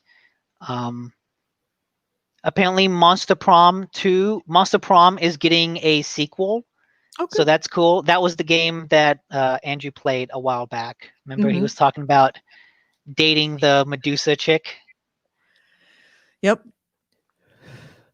They definitely Ubisoft spreads its wings and does some very interesting games. Yeah.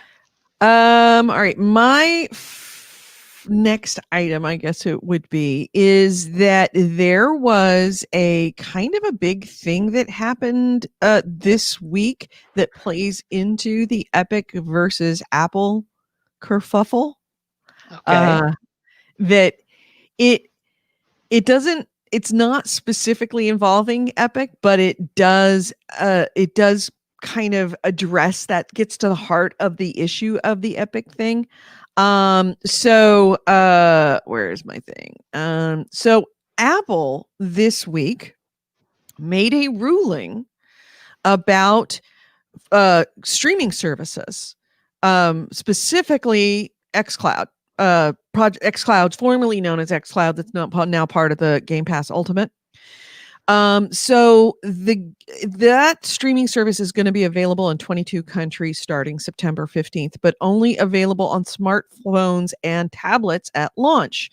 Mostly because Apple issued a new App Store order, made specific decision on its rules this week that permits game streaming services like xCloud and like Stadia to be on iOS and iPad OS platforms, but there is a very large catch that goes with it. They want companies like Microsoft or Google or whoever is doing the streaming service to individually submit the games as separate apps using using its streaming tech, their streaming tech. Microsoft and Google are free to create a catalog style app that collects the links and puts these out and makes them available, but each game has to individually be submitted.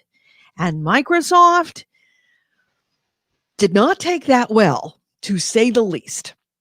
Their quote from a Microsoft spokesperson to The Verge is, "This remains a bad experience for our customers. Gamers want to jump directly into a game from their curated catalog within one app, just like they do with movies or songs, not be forced to download over 100 apps to play individual games from the cloud. We're committing to putting gamers at the center of everything we do, and providing a great experience is core to that mission." So if Microsoft were to follow Apple's rules that they submit each game individually as an individual app and then have a second app that catalogs all of those games, it would mean that every single game streamed to an iPhone or an iPad from xCloud would be subject to the App Store rules and the 30% cut for microtransactions. Mm-hmm. And that is why it gets to the nut of what's going on with Epic and Apple. So Microsoft very appropriately pointed out that when you stream movies or songs, they don't face that same content restriction. Apple doesn't force Netflix, they don't force Disney Plus, they don't force Spotify to submit each individual movie or TV show or song or album into a separate app. Why would they allow, or why would they force game companies to issue individual apps for every single game they want to stream on their streaming service? Because Apple has an unnatural hatred of games. Apple has an unnatural hatred of Microsoft and Google. It's all games. They don't like games. Even though games make up the bulk of what they make in the App Store, they're like, fuck you. We don't need you. They do not want middlemen. They like games. No, they want the middleman. They like games. They don't want a middleman that's not them. They don't want to have to deal with some other corporation. They want to deal with an individual developer who, or even a company that, but only for probably games. Doesn't when it comes to games. Only actually, with everything, they just don't want to deal with anyone who is representing a ton of games. They want to be the company that controls the individual game on their service. And when you have a streaming, that's becomes an issue. And Microsoft's not wrong on this one. You can't they're not. And say, hey, Disney Plus, you can stream all the movies you want. You don't have to create an individual app for every movie. Oh, but Microsoft, you have to create an individual app for every game. Yeah, it is a double standard for games because Apple treats games differently. Oh, yes. And I think that the argument with Epic has not made them want to treat them any differently. It has not engendered much love for games. But yeah, so that's what's going on there. So we'll see how that plays out. Just another have it fight them. Kill Apple by 1,000 cuts. Yeah, Epic definitely opened a massive can of worms on all of this, and there's a lot of forces that are lining up in that enemy of my enemy is my friend way to fight Apple about this app store. And it's going to be, its question is, when will that critical mass be at a point where Apple has to give in? Either by order of a judge or just by public opinion. Good. Fuck them. Anything to take us back from the Blade Runner future that we're heading towards. Well, yeah, that's true. So, you got anything?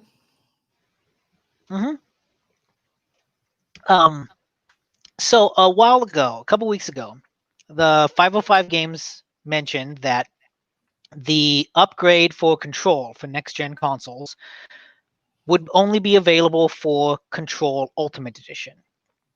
So basically, I bought Control on PS4.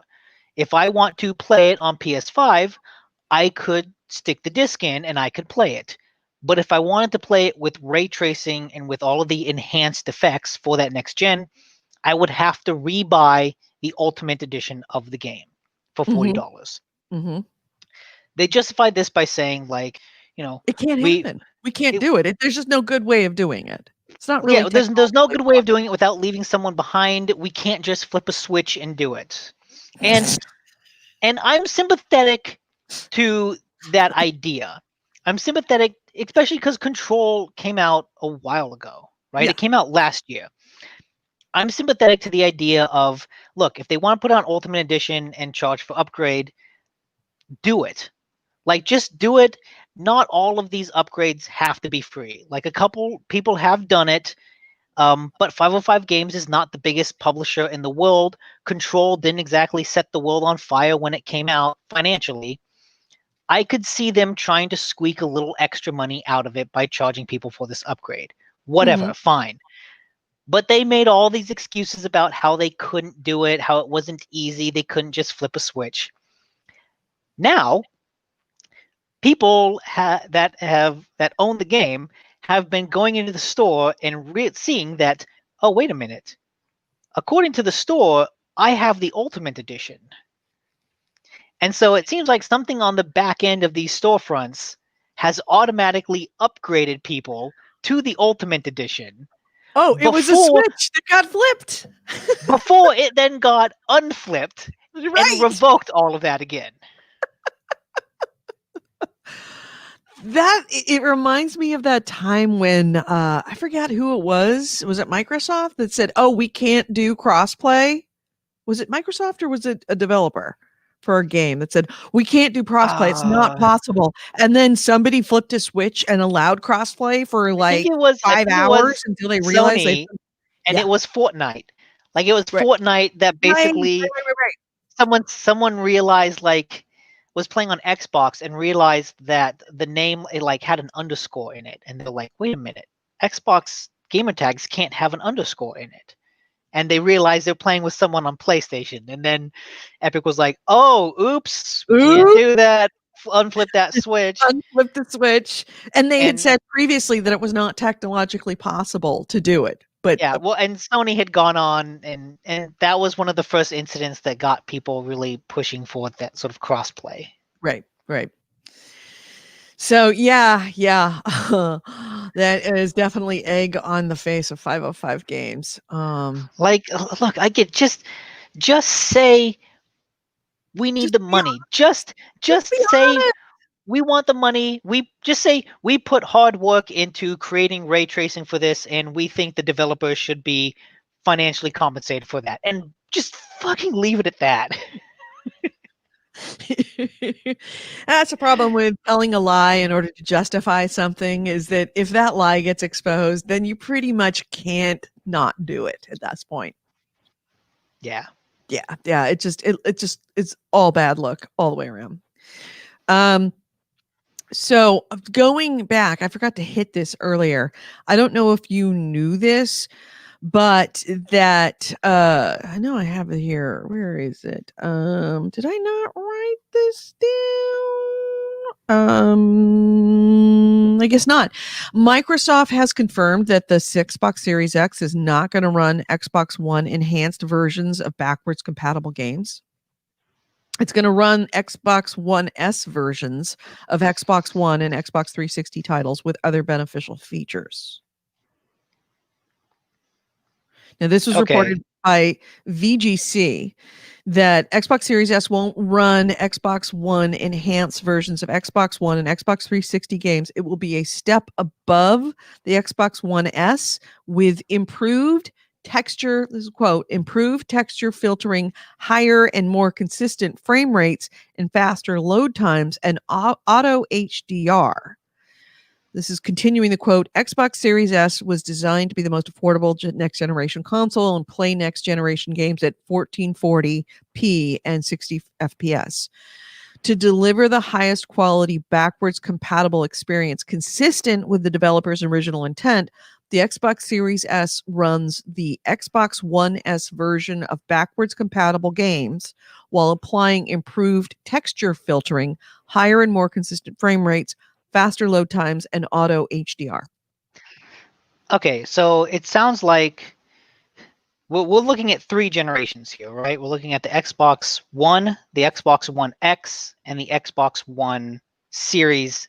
And S. no, the Xbox One, the Xbox One X, and the Xbox Series S. Going from Xbox One to Xbox One X. we're talking kind of 3 generations, but yeah. We're talking about Xbox One, we're talking about Xbox One S, and we're talking about Xbox Series S, which is why their naming convention fucking sucks. I thought it said that won't apply Xbox One X enhancements. It's going to be a step above the One S. Okay. So it basically says above the One S with improved texture filtering, higher and more consistent frame rates, and faster load times than the Series S. Okay, so there's 3 generations. Going from A to B gave you some upgrades. Right. Going from A to C will not give you the upgrades from B. Going from A to C will give you a new suite of upgrades. Right. But okay, I get that, because trying to go from A to B to C is kind of like, shit, there's too much going on. Let's just skip that middle step and add in other stuff. Like, whatever. Hey, as long as those games are still playable, fuck it. Yeah. And I'm okay with that. Along those same lines of talking about getting a free upgrade for games from certain developers from Xbox One to Xbox Series S/X next gen. Actually, not on just Xbox, but next gen consoles in general. Borderlands 3, Gearbox announced that there's going to be new content and next gen plans for for Borderlands 3. According, and it says a lot, Nick, we missed PAX Online. We didn't even think about it. I totally forgot PAX Online was happening. But according to their PAX Online 2020 showcase, they confirmed that Borderlands is coming to both PS5 and Xbox Series X. And if you own the game on current gen consoles, you're going to get a free upgrade to whatever is the respective next gen version. So if you own it for PlayStation 4, you'll get it for PlayStation 5. If you own it for Xbox One, then you can get it a free version for Xbox Series X or S. The next gen versions are going to run at 60 FPS and 4K resolution on both next gen systems in single player. And when they come out for these next gen versions, they're going to have 2 requested features that are going to be available to PS4 and Xbox One players via a patch. 4-player split screen and the option to do vertical split screen in 2-player co-op. Not really an issue for us because we don't really do couch co-op, but yeah. And they also confirmed that there's going to be more DLC coming later this year. Kind of on that topic, I also missed this about Ubisoft. They said that Rainbow Six Siege will get a free upgrade to the new consoles, and it will run at 4K 120 frames per second. Oh, that's pretty good. Yeah. Not bad. And in the chat, Ryan Stevenson is specifying that upgrade path, and the reason why that middle one is getting skipped is because a lot of that middle one upgrade was about outputting in 4K. Oh, okay. That makes sense. Yeah, because that's the Series S can't do that, so of course they're going to skip that upgrade. Right. Okay. Microsoft's naming convention is doing my head in right now. It really is. Like it's not that bad when you think about it. You've got Xbox One with 2 different versions, and then you've got the Xbox Series with 2 different versions. Right? It's Xbox One and Xbox Series. It's just that the word series appears in both names. No, it doesn't. There's Xbox One, X and S, and then there's Xbox Series, X and S. Okay. All right. Yeah, that might make it easier for me to remember what they are. But It's just that series is a weird word that we don't like usually associate. It's not a defining thing, name, right? Yeah, it's not right. Yeah. And so yeah, think of series as replacing the one. It's the Xbox One console. It's no longer one, it's a series. Yeah. You've got the Xbox 360, the Xbox One, and the Xbox Series. Got it. So you have anything else? I got a couple. No, you already named one of them. Yeah, I still have a couple. Yeah. I don't have much left. Go. Yeah, okay. One price for a PlayStation that we do know about, and guaranteed you will be able to get one. The previously announced gold PlayStation 5 is going to be available for pre-order from a third-party retailer with the price tag of $10,500 for the 24 karat gold edition. And like, I forget, I haven't done the math on it. 7,999 pounds for the 18 karat rose gold edition. This is coming from, I don't know the name of the company. I'm not entirely sure. And honestly, we don't care. But yes, they're taking pre-orders for these. They're also doing some accessories that go with it. The PS5 controller is going to be 649 pounds. The headset is 399 pounds, all covered in 14 karat or 24 karat gold, depending on how much you want to spend. Pre-orders have already started. They started on September 10th. Yeah. So if you want to make sure that you get a PlayStation 5, get the gold plated one. How much would it suck for that console to then brick somehow, and then you're just like, well, shit. Well, fuck. Now I've just got this gold thing on my shelf. It's just, the console for somebody that has too much money and not enough sense. Yeah. I'm sure it sells well in Dubai. It's true. Is it only in Dubai? No, it's not only in Dubai. Anybody can buy it, but I'm sure that's probably the only place where it will sell. Okay. In Saudi Arabia and Dubai. Oh yeah, well they'll get one for each room. Maybe in Beijing, just because, yeah, there are some very stupid rich people that would do that just because. Nobody here chewing if I had our air. Their dollars, air is way purer. If I had $100 million, I'd buy an air purifier and a gold-plated PS5 instead of a yacht. Yeah. If only you get that. I mean, no, you would have to be someone that would be rich enough to have the yacht, and that's where you put the gold PlayStation 5. Oh, that's true. Yeah. Oh, but then internet connection would be a little iffy out in international waters. No, it isn't. You get satellite, dude. Really? You get high-speed satellite. Oh yeah. True. If I got the money for the yacht. If you got the money for the yacht, you can launch your own satellite and have your own satellite giving you internet. True. I'll write out the whole COVID-19 in the oceans. That's right. Just write it out on your yacht. Like, what's his bucket? Who is it that tweeted about how like everybody stay safe, and he showed a picture of the yacht that he's living on while COVID's going on. Forget which billionaire it was. Yeah, I don't it caught remember. a lot of hell. Yeah. But that actually reminds me of a personal news item I have. Oh. I have another short story coming out in an anthology called Sick Cruising that will come out on the 28th. I've looked for it. There's not much information about it other than the initial call, but it's a themed anthology about an outbreak of the super lethal COVID-21 on a billionaire's yacht. That basically this rich motherfucker decides to throw a party with all of his rich friends on a yacht in order to ride out a newer super lethal pandemic. And of course, there's an outbreak on that yacht. Dead calm with a virus? Pretty much, yeah. Okay, cool. When is it coming out? The 28th of September. So please make sure that you give us details with website, because I can't find it anywhere online. Yeah, it's not out yet.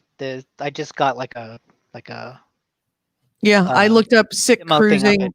Oh, that's the name of your story. Do we know the name? No, of the that's the name of the anthology. Yeah, Sick Cruising on Amazon brings up cruising through caregiving. John Wick. Yeah. It's not going to be there yet. High Seas Heist, a cruise ship cozy mystery. Okay. Yeah, no. Murder Goes Overboard. The number book 6 of the Izzy Green Senior Snoops cozy mystery book. Izzy Green Senior Snoops. Yeah, I gotta give credit. That's a pretty good title. I will share it with you right now, because why not? Let's give Sylvia Selfman a little bit of a little bit that of has press. to be a pen name. Yeah, and Lee actually, yeah, Sylvia Selfman and Lee Selfman. So it looks like they've either maybe not. No. Sylvia wrote a book. It's a murder mystery. Sylvia and Leo wrote a book. Yeah. Is that part of a series? Oh, it is part of a series. It is part of a series. 6 books. So there are 7 books, because there's another book in there. Actually, let's take a look and see how many of them there are. Murder She Typed, Murder by the Book, Murder Takes a Holiday, Murder Over Miami, Murder My Sweets, Murder Goes Overboard, and Murder Checks In. Okay. All the the 7 entries of the Izzy Green Senior Snoops Cozy Mystery Book series. It is a USA Today best-selling author, Sylvia Selfman. Don't laugh. Sylvia's a best-selling author. You're not. Oh, yeah, I know. Hey, I gave credit for the title. It's a good title. Sylvia says, read my book. There we go. David Geffen. There we go. That's who it was. David Geffen who did that with the yacht. Stay safe. Stay in your yacht. That's right. We're just bunkering down with the caviar. Let's see, what else have I got? Here's something. In more news of doom and gloom and COVID. GameStop has announced that it is going to close down about 100 more stores globally than it had originally planned to close earlier this year. The total of the expected closures now is about 400 to 450 in 2020 alone. The retailer also told investors to expect more closures next year. GameStop's going down. So the development comes amid the news that GameStop's net sales were down by 26.7% compared to the second quarter of year 2019, fiscal year 2019. So year over year, in the second quarter, they dropped their sales dropped by more than 25%. And I'm surprised that it's only been 25%. Yeah, I am too, a little bit. But they say it was partly due to the pandemic. Although online sales did increase by 800%, the revenue generated during the Q2 2020 was below expectations. So yeah, I guess that means it increased by 800%, but it wasn't that high to begin with. It wasn't that high to begin with, right? Exactly, and it certainly. Up until last year, online sales were dwarfed by in-store sales, and when in-store sales died because of COVID, the corresponding increase to online sales just didn't happen. So yeah, also in other GameStop related news, VentureBeat got a hold of an internal GameStop memo which reveals that the retailer is considering offering installment plans for the next gen consoles, which would be that's right. I thought that they were also announced as one doing the Xbox All Pass thing. Right. So there's reports of GameStop teaming up with a third-party payment processor in order to offer interest-free payment plans. That, I think, honestly, if GameStop can get the inventory on these things and then offer interest-free financing for these consoles, that could be possibly a game changer for them. It's not going to be a solution for all of their problems, but it's going to keep them alive. Yeah, well, Microsoft is already doing that. And I think they've teamed up with Microsoft to do that, but Sony's not, as far as we know. So, if this is an installment plan for PS5, that's something. And it's worth noting that the All Pass for that Microsoft is doing is also interest-free. Right. It may very well be interest-free, but GameStop would probably have to offer inducements to get people to use the GameStop their version financing versus Xbox's financing. So they would be actually competing with Xbox on that. That's true. Can't they could imagine offer something more. I can't imagine Sony wouldn't do something like that. And they'll probably leave it up to individual. And I believe Best Buy already has financing, doesn't it, on most of their electronics? Maybe. The thing Microsoft's is, like you said, it's Microsoft's financing, and also that they include Xbox Game Pass Ultimate in that. Right. So it's not just for the console, it's also for Xbox Live Gold and Game Pass. By doing the financing, you get that for free with the financing? Yeah, so Game Pass Ultimate includes Xbox Live as part of its package. Right.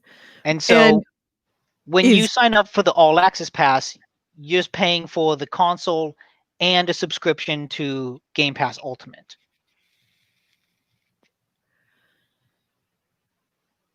When you sign up for their financing, you're essentially signing up to finance for the console, and then you get the Game Pass Ultimate for free? No, not for free. Like, so it would be more expensive. So you'd have to spend more. Not. No. People have done the math, and when they look at like the Xbox financing is like $24 a month for the Series S and $35 for the Series X or something like that. Mm-hmm. And they calculated, if you took those 2 years, because it's over 24 months, 2 years of Game Pass Ultimate at $15 a month, plus the price of the consoles has announced, the All Access plan actually comes out to being $20 cheaper in both cases. Oh, all right. So if you looked at buying the console with cash or check or whatever, but paying for the console total and then paying as you go for Game Pass Ultimate, over 2 years, you would end up paying $20 more than someone who had the All Access Pass, than someone who did the All Access financing. Oh. I'm very curious if they are considering this, that they're going to have to drive a very hard bargain to do GameStop financing. There's going to have to be some kind of inducement that is going to be better than what Microsoft is offering. Because that All Access financing is actually a genuinely good deal. Like the things you get for I've that is never really good. fucking financed anything like that in my life, but if it's actually cheaper, I may end up doing it. Yeah. And it's funny, I've looked into Game Pass Ultimate, which includes Xbox Live Gold, Mhm. Game Pass on Xbox, and Game Pass on PC. Right. And The I've looked into it and thought like, well, I don't want Game Pass on PC. So what if I don't do that? Game Pass for the consoles, just Xbox, is $10 a month. Mhm. And then if you look at Xbox Gold, that factors in for a year subscription at $5 a month. Which if I just get Xbox Gold and Game Pass for consoles, it's $15 a month, Right. which is exactly what Game Pass Ultimate is. So I'm basically paying the same but getting less if I do it individually. Right. So in every case, Microsoft is giving you a little bit of a discount by bundling all these things together. Right. And it may be rather than adding more than what what Microsoft is offering in the financing, they may actually find middle ground on that. Is that they say, look, you can either do the Microsoft financing at $24 a month, right? Mm-hmm. You know, $24 a month for the console and the Game Pass and Xbox Live, or you can just buy the console from us. You don't have to do because you don't have a choice with Microsoft. You have to do the financing through them, and you will automatically get those two things. And there's no separating them out to make the ultimate price cheaper. If you just want to buy the console and then like do nothing but buy used disc games from other people and not get on Xbox Live, or buy Xbox Live, get deals on it cheaper, buying it from third-party companies and getting a better deal on it, then you can buy it from us for just the console. And it would be, say $22 a month or $20 a month. And you will be through it sooner. Yeah. With, interest to go with it, I'm assuming. Well, no, they're saying interest free, so they want to do it as an interest free finance. It's going to be interesting to see what they offer. So, my last item is,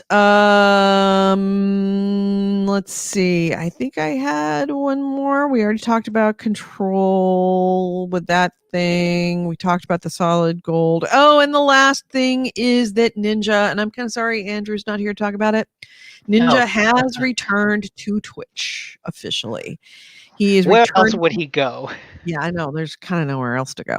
So yeah, he has signed a multi-year, without saying it, probably multi-million-dollar deal with streaming exclusively on Twitch. And so yeah, he was one of the two big streamers that left Twitch for, God, I can't even remember the old company Mixer. that they left for. Mixer, yes. He left Twitch for Mixer. Oh, yeah. Along with Shroud, Michael Greziak, and Shroud has already returned to Twitch. He returned in August, and now Ninja is back on Twitch. And I honestly think that is why Dr. I'm having a brain cramp. Not Dr. Dismorphic. Disrespect. Dr. Disrespect. That's why Dr. Disrespect. Yeah. Why he left, why they booted him is because they had such he was the biggest thing on Twitch at that point, that they had a very, very, very, very large contract for him. And then when Ninja and Shroud were available, they were like, how can we get out of this contract with Disrespect so that we can free up some money to give to Ninja to have him come back? I will almost guarantee that whatever contract he had to come back is not nearly as lucrative as the one he walked away from with Twitch. Because, if you have a job and you are making a ton of money at that job and they're paying you very, very well. And then you get offered a job by another company and you're like, hey, thanks, but I'm going to go to this other company who's offering me 10 times more. See ya, suckers. They're going to compete with you. And then that company goes out of business and you're without a job. When you come back to your old boss, the boss is going to be like, so, and there's no other competing company that you can work for. And you'd be like, so I'm going to write a number down and you're going to look at it and accept it, because otherwise, where else are you going to go? Start your own streaming service? Yeah. Yeah. So I'm sure both Ninja and Shroud lost a lot of money on that move. It was I'm sure whatever exclusive deal they have with Mixer probably makes up for that a little. Maybe. I mean, it depends on how much money they actually got out of Mixer. If you sign a multi-year deal for millions and millions and millions of dollars a year, and then the company, the service goes out of business, it's not like you're getting all of that money. The company doesn't exist, or that service doesn't exist anymore. So they probably, and it wasn't like Mixer was around for a really long time. So maybe they came out even.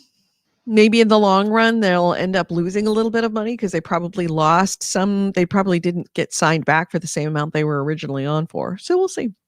I mean, we won't see. We'll never know. But yeah. Ryan Stevenson mentioned something that is also important about Game Pass. EA Play is going to be included in the Game Pass bundle. Yes. Which means that basically all of the streaming games that you can play through EA Play, you'll then be able to play through Game Pass as well.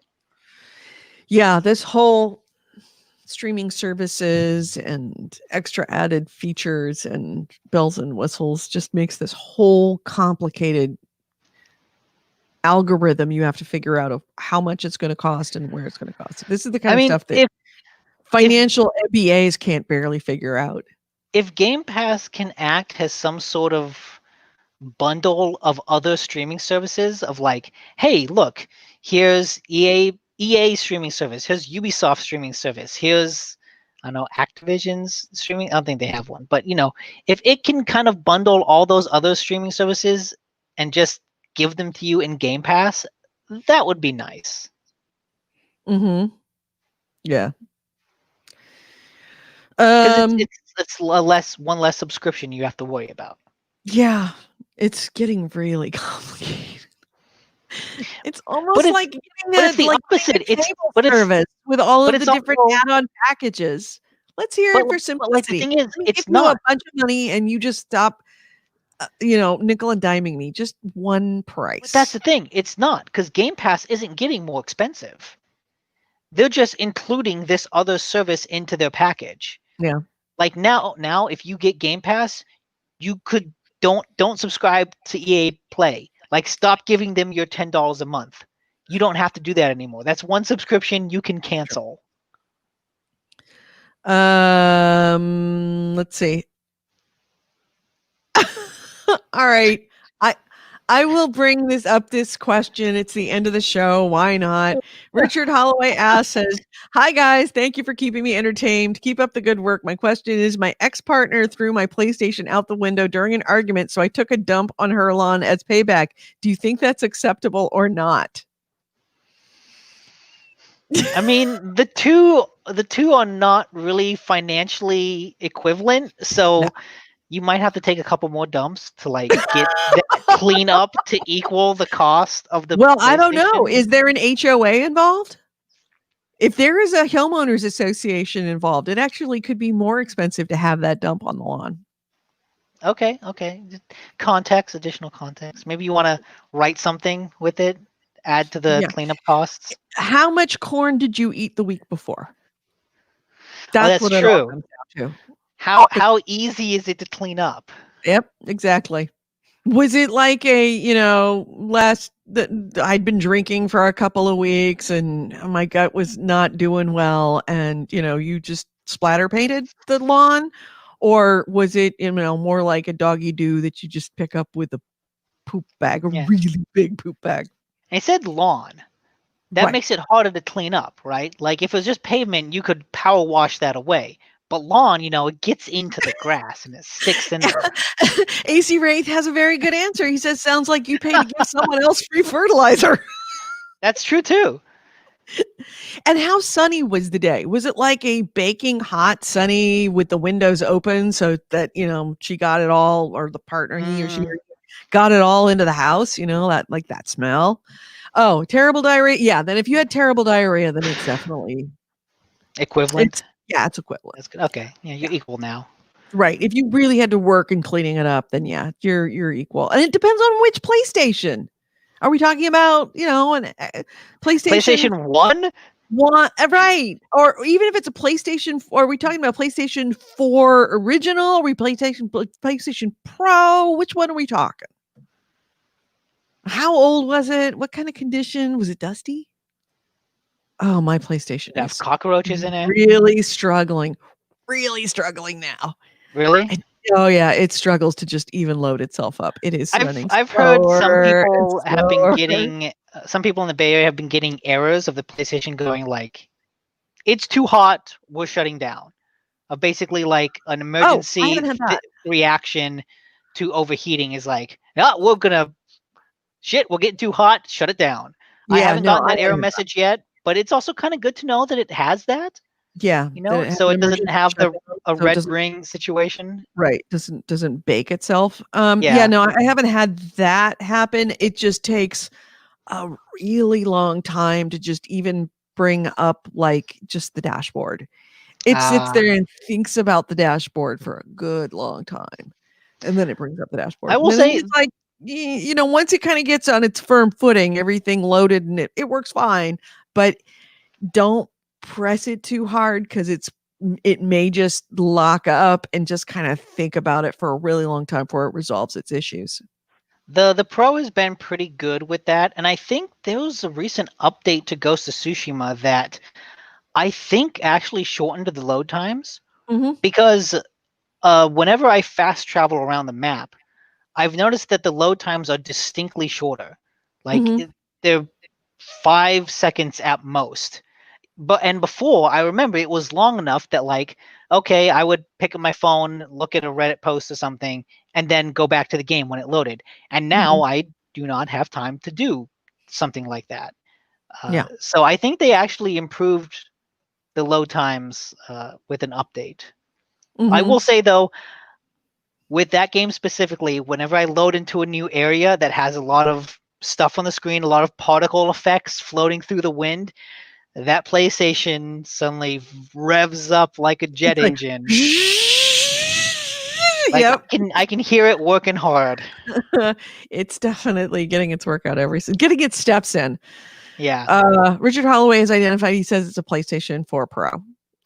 I think she deserves another dump.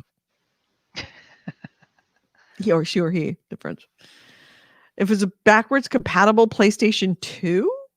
All PlayStation 2s were backwards compatible. Yeah, as a backwards compatible PlayStation 3, you deserve at least another 5 dumps. I have one of those.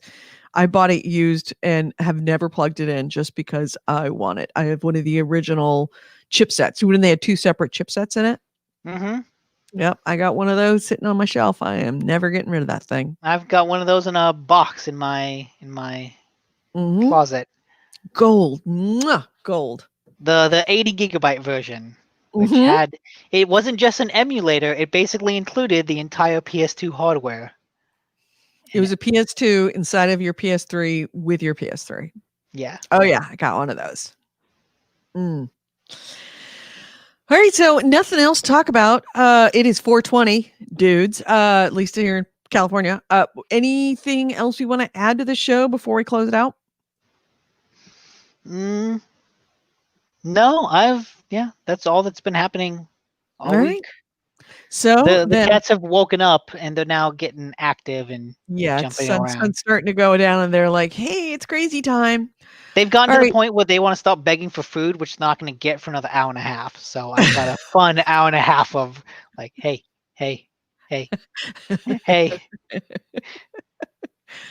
All right, so we will be back next week to talk about what goes down with PlayStation. Hopefully, Yep. the story is just going to get thicker. Hopefully, although what do you think of the odds that they announce price or release date, but only one of those? Oh, they can't. They can't. They can't. Like they announce a price, but not a release date. They can't. If they were going to announce anything, they would announce a release date, not a price. But even so, they can't do that. No, not now. No, they have to. It has to be parity. It has to be. If it isn't, I don't know. I mean, would gamers forgive them? I mean, they'd scream and yell, but they'd still buy the PlayStation. So maybe they might, knowing that it would just enrage the community, and the community will forgive them eventually if they can get their hands on a console. But I just can't see them not giving out both. If they're going to give out one, they're going to give out both. And if they're going to hold out back one on the off chance that they are stupid enough to do that, then they would hold back price and just announce date. Just watch. It's a like deep dive into Spider-Man Miles Morales with no hardware announcements. Oh, at this point, I'm waiting that for would be Sony bad.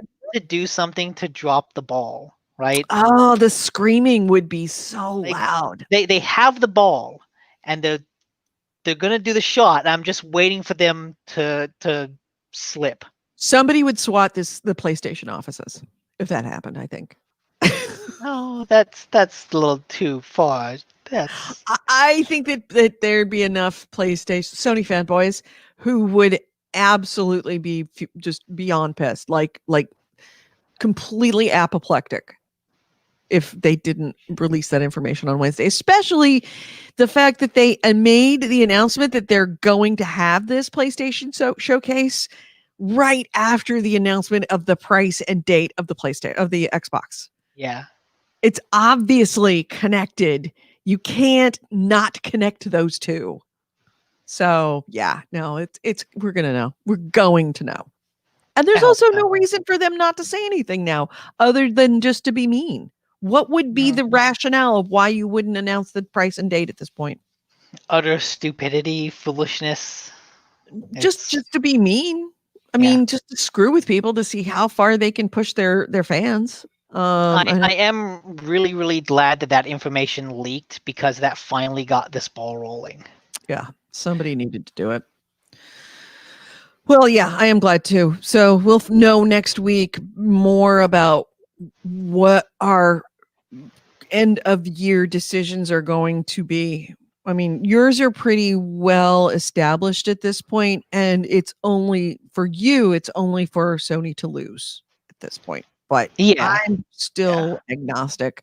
I could walk away from my PlayStation games just as easily. I could stay with them. I'm not devoted. I've never really been truly my heart with Sony. My heart has always been with the 360, and I just got burnt by the one. And I'm, now between these two ex-boyfriends, neither of which treated me well. One I loved a lot, but treated me poorly. And the other one is all right. I mean, it's good. It's fine. He's not the greatest, but, at least he hasn't screwed me over yet. But if he screws me over again, this time, then I'll probably go back to the one who says he's sorry and he promises to never do it again. Like, why? At that point, fuck it, just get a Switch. They'll treat you better. Meanwhile, Switch is the guy in the corner who goes, "Hey, hi, you want to date me? I'm totally loyal." Then go get a fucking PC or something, right? Instead of the Switch is the ugly guy. It's a terrible thing to say, but he's the guy in the corner who's like, "Yeah, no, we would not make a good couple. No, we have nothing in common."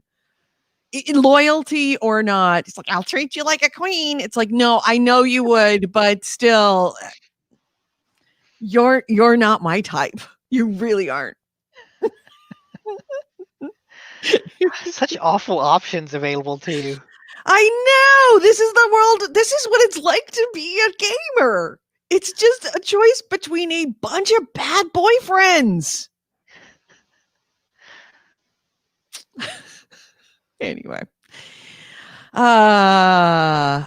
Let's on that note, let's just close this out. Yeah, it's a good end note. Good way to go out. Yeah. All right. You have been listening to GameHounds episode 562. We recorded this on Sunday, September 13th, 2020. I've been Edie Sellers, and with me has been Nick DiNicola. Ways to get a hold of us: gamehounds.net is our website, and gamehounds@gmail.com is our email. We are on Facebook. Feel free to reach out anytime to Facebook and to our wonderful community manager, Steve M. Hawk Ortegon, our piss boy who takes care of everything we need on social media. That is the GameHounds on Facebook. You can also watch us streaming while we do this show. First off, when we do the show, we do this every show on Sunday at 2 p.m. Pacific, 5 p.m. Eastern on Spreaker for audio. We do it live on audio. That's Spreaker.com, speaker with an R, Spreaker.com. And you can listen to us as we do the show and pipe in with the live chat room. Although if you're going to do the live chat room, you might want to think about, and you're sitting at your computer, you might as well go over to either Twitch, Facebook, or YouTube. We simulcast our video stream on all three of those places. We are the GameHounds on Facebook. We are GameHounds Vids, as in videos, VIDS, on YouTube. And we are the GameHounds on Twitch. And if you are watching on any of those video platforms, don't forget, like and subscribe and notify, hit the bell, so that you can be ready for next week when we come back and talk about what kind of shenanigans Sony got into in the last week. Finally, we want to thank all of our patrons that allow us to do this video show. Without you, we would not have this video stream. This video stream is funded by our patrons. Thank you to all of you. And if you would like to be a patron of the show, we would be absolutely thrilled, because it just helps offset all of the costs to put this all together. We only ask for $1 a month. That's all we ask for. If you want to give more, that's great. If you can't afford it, that's fine. No obligation, but we would appreciate it. It is patreon.com/GameHounds. Thank you to everyone in the chat room. Thanks to Ryan, to Richard, to AC Wraith, our link bitch, for having all the links of everything we talked about, to Daniel, to everyone. If I didn't mention your name, sorry. We'll talk to you next week. Have a great one, everyone. Bye-bye.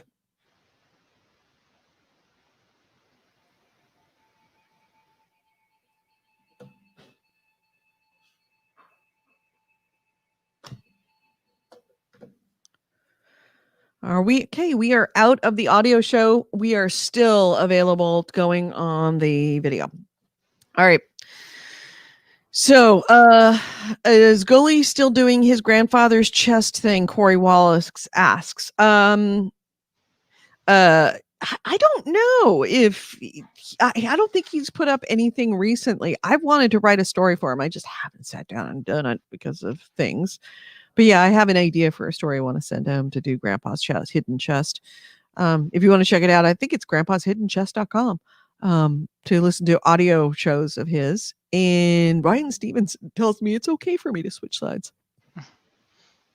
I am as loyal to them as they have been to me. But then where are you gonna play ESO? I cheat, you're gonna have to start over with a new character on ESO.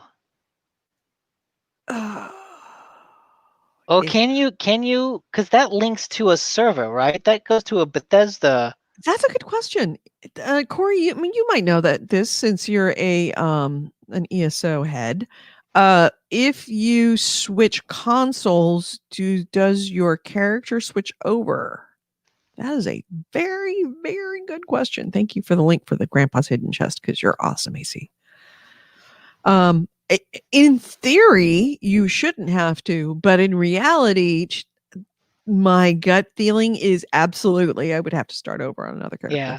Because, if it goes through Bethesda's account, you should be Yeah. able to swap that. You'd think.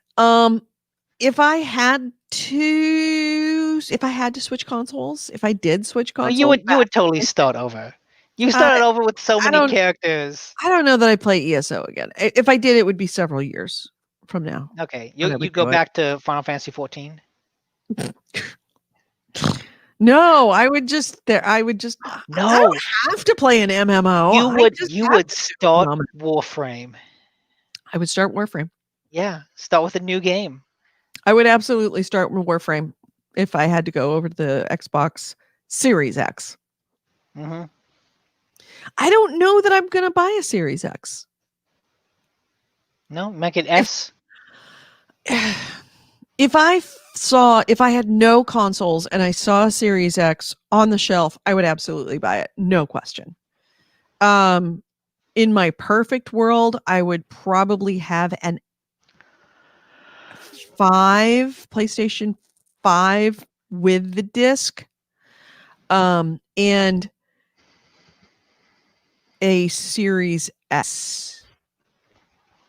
Because there's no disc games that I'm committed to with an Xbox at this point. Yeah. So yeah, it actually makes best sense for me to, in a perfect world, if everything was available, I'd get a PlayStation 5 with a disc and a Series S with no disc.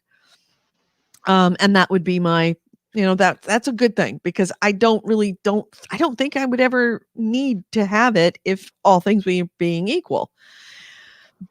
That being said, if I had no consoles and I walked into a Best Buy and the only thing on the shelf was an Xbox Series X with a disc, I would buy the Xbox with Series X with a disc. And I'd probably play that along with my PlayStation 5 until I got a with my PlayStation 4 until I got a PlayStation 5. Mm-hmm. And I would slowly accumulate, and then I could sell the Series X with disc to get a Series S when they come available. I'll pick up whatever I can pick up. I'm fully aware that there's not going the illusion of choice is exactly that, more so than it has ever been in the history of console releases. There is going to be no choice for almost anyone. It's going to be, what can you get your hands on? I will say, Xbox has put forth such an appealing service. They still have a promotion going on where you can convert your Xbox Gold subscription into years of Xbox Game Pass Ultimate. So that means if you buy a year of Gold now, you can convert that into Game Pass Ultimate for free, or like for $1, which is good because Game Pass Ultimate is $15 a month and Gold is $5 a month. So I have put serious thought into going out. You can do it a maximum of 3 years of going out and just buying 3 years worth of Xbox Gold and then converting that into Game Pass Ultimate, just to have the future set. That, if you knew that you were going to go to Microsoft, I probably would do that, but I don't know that I'm going to go to Microsoft. Yeah, that's the thing. That's the thing. It's like, I'm tempted. It's like it's a much better deal, savings over time, all that. It's very tempting. Right. ESO, Raven Stevenson says he'd start ESO with me on the Xbox. And if I got an Xbox and there was somebody else that wanted to start with me and actually, do it all over again, I might.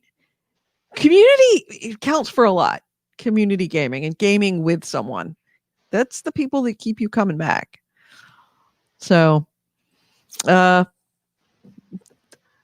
there's literally no way to predict what's going to happen at this point. It all comes down to supply. That is the number one driving factor of this entire console generation, is supply. Yep. I'll buy what I can no matter what. Because you recognize supply is going to be a massive, massive issue. Unlike anything we've ever seen. And Trust me, the scalpers know it. I tried to search for switching console versions of ESO, and all of the results are for a rumored Switch version of ESO. Oh, because it's a Switch. And it's like, God damn it. Let me see if I can look. ESO convert rather than say Switch. Oh yeah. PS4 to Xbox. Let's see. Can I transfer my ESO Plus membership? That is not what I want to know. Can I transfer my ESO Plus account and characters between different platforms? We have not built and do not plan to build the capacity to move individual characters from platform to platform. We are only able to move characters in bulk for consoles once on June 1st, 2015, because the database tables we copied were brand new or empty. Now that the database tables are filled with other data, the techniques we used will no longer work.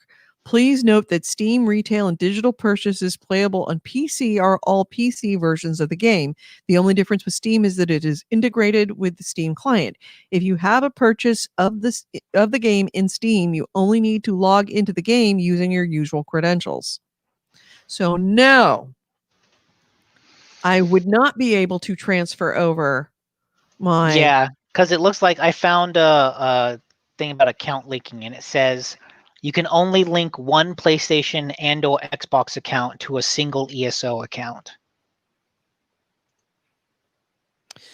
I wonder if that, because, they talk about how they did this once on June 1st, 2015. What was going on in June 2015? Was that the last console release?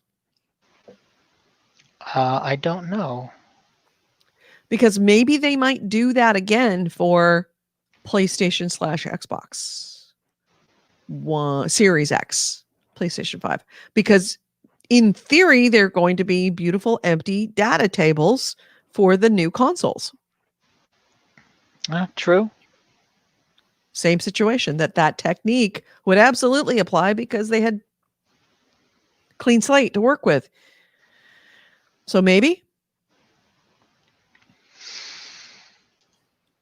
I would imagine if they've done it once. When did the PlayStation 4 release? 2014? Yeah, I think it's 14. Right. So 6 months later, when they upgraded from the PlayStation 3/360 version of the game. When did ESO come out? Oh, I don't know. Ryan Stevenson says ESO is part of Game Pass. April 2014. Oh, it is. April 2014. So they released in 2014. Then when did the PlayStation 5, PS4 release date? Oh, it came out in 2013. What happened in 2015 that allowed them to do a blank slate? Maybe that was the console launch. No, the console launch was November 15, 2013 for the PlayStation 4. No, maybe it was the console launch for ESO. Like maybe they came out on PC first, and then it took them until 2015 to come out on. Let's see. PlayStation 5. Let's see. 2014. Released for Xbox, Windows, and OS X 2014 with versions on PlayStation 5 and Series X planned. Okay. ESO was released on April 4th, 2014 for Windows and Mac. Home console releases were on June 9th, 2015. Right. And that makes sense because according to their explanation, June 1st, 2015, that's when they switched them over. So you could take your PC version of the game and switch it over to whatever console you wanted. Yeah. But, you know, I'm thinking, I mean, this is the first console release from console to console. It may be that they allow it when they release it for, because when they release it for the Xbox Series X and the PlayStation 5, it is going to be a new database. And I would assume that, like, if you're putting out an existing MMO on these new consoles, you want to give people some ability to transfer over. Yeah, they're going to lose their base. If they don't, they would lose all of their console base, because there's a lot of people that would not start their players. They would not abandon their characters. I mean, these are characters that many people have played since 2014. They would have to allow you to be able to switch it over if you need to. Yeah. But the question is, would they allow you to go from PlayStation 4 to PlayStation 5 and not Xbox Series X or S? Could you do it cross the Could you go cross-platform? You know, cross, not just within the, you know, within I guess we cross makes. We'll have to wait until they announce more information about that. Yep. We will see. All right. So, Ryan Steven says, I want a new shiny. I did that for the 3-year pre-order. I think he's talking about stocking up on gold. Oh, okay. He says, do it, Nick. ESO is in Game Pass. We talked about that. I think that's what it came to the consoles. Yep, you were right. And the Crown Store open, maybe? Not quite sure what you mean by that. So yeah, no, the Crown Store open. No, that's not when the Switch happened. It was when the console release version date was. All right, I gotta go to the bathroom. Please let me go. Please. Yeah, sure. You can go. Thanks. I won't keep you here. Everybody in the chat room, thank you again. Pass. Yep. Thank you again for being here with us. And we'll see you next week, next Sunday, 2 p.m. Pacific, 5 p.m. Eastern. Have a great night. Everyone be really good to each other. Be kind to yourselves, because this is a very stressful time, especially if you're on the West Coast right now. But no matter what, wear your mask. Don't let anybody tell you this is a hoax. It's not a fucking hoax. It is a real virus. It may not kill you, but you might give it to somebody else that it does kill, either somebody young or somebody old. So please, please, please, please, please, please wear your mask, wash your hands, keep your fingers out of your eyes and nose. No picking your nose, you savages. And if you do really need to pick your nose, go wash your hands first. All right, everyone, have a great night. Bye, everyone. AC Wraith says that he knows a lawn that needs fertilizing.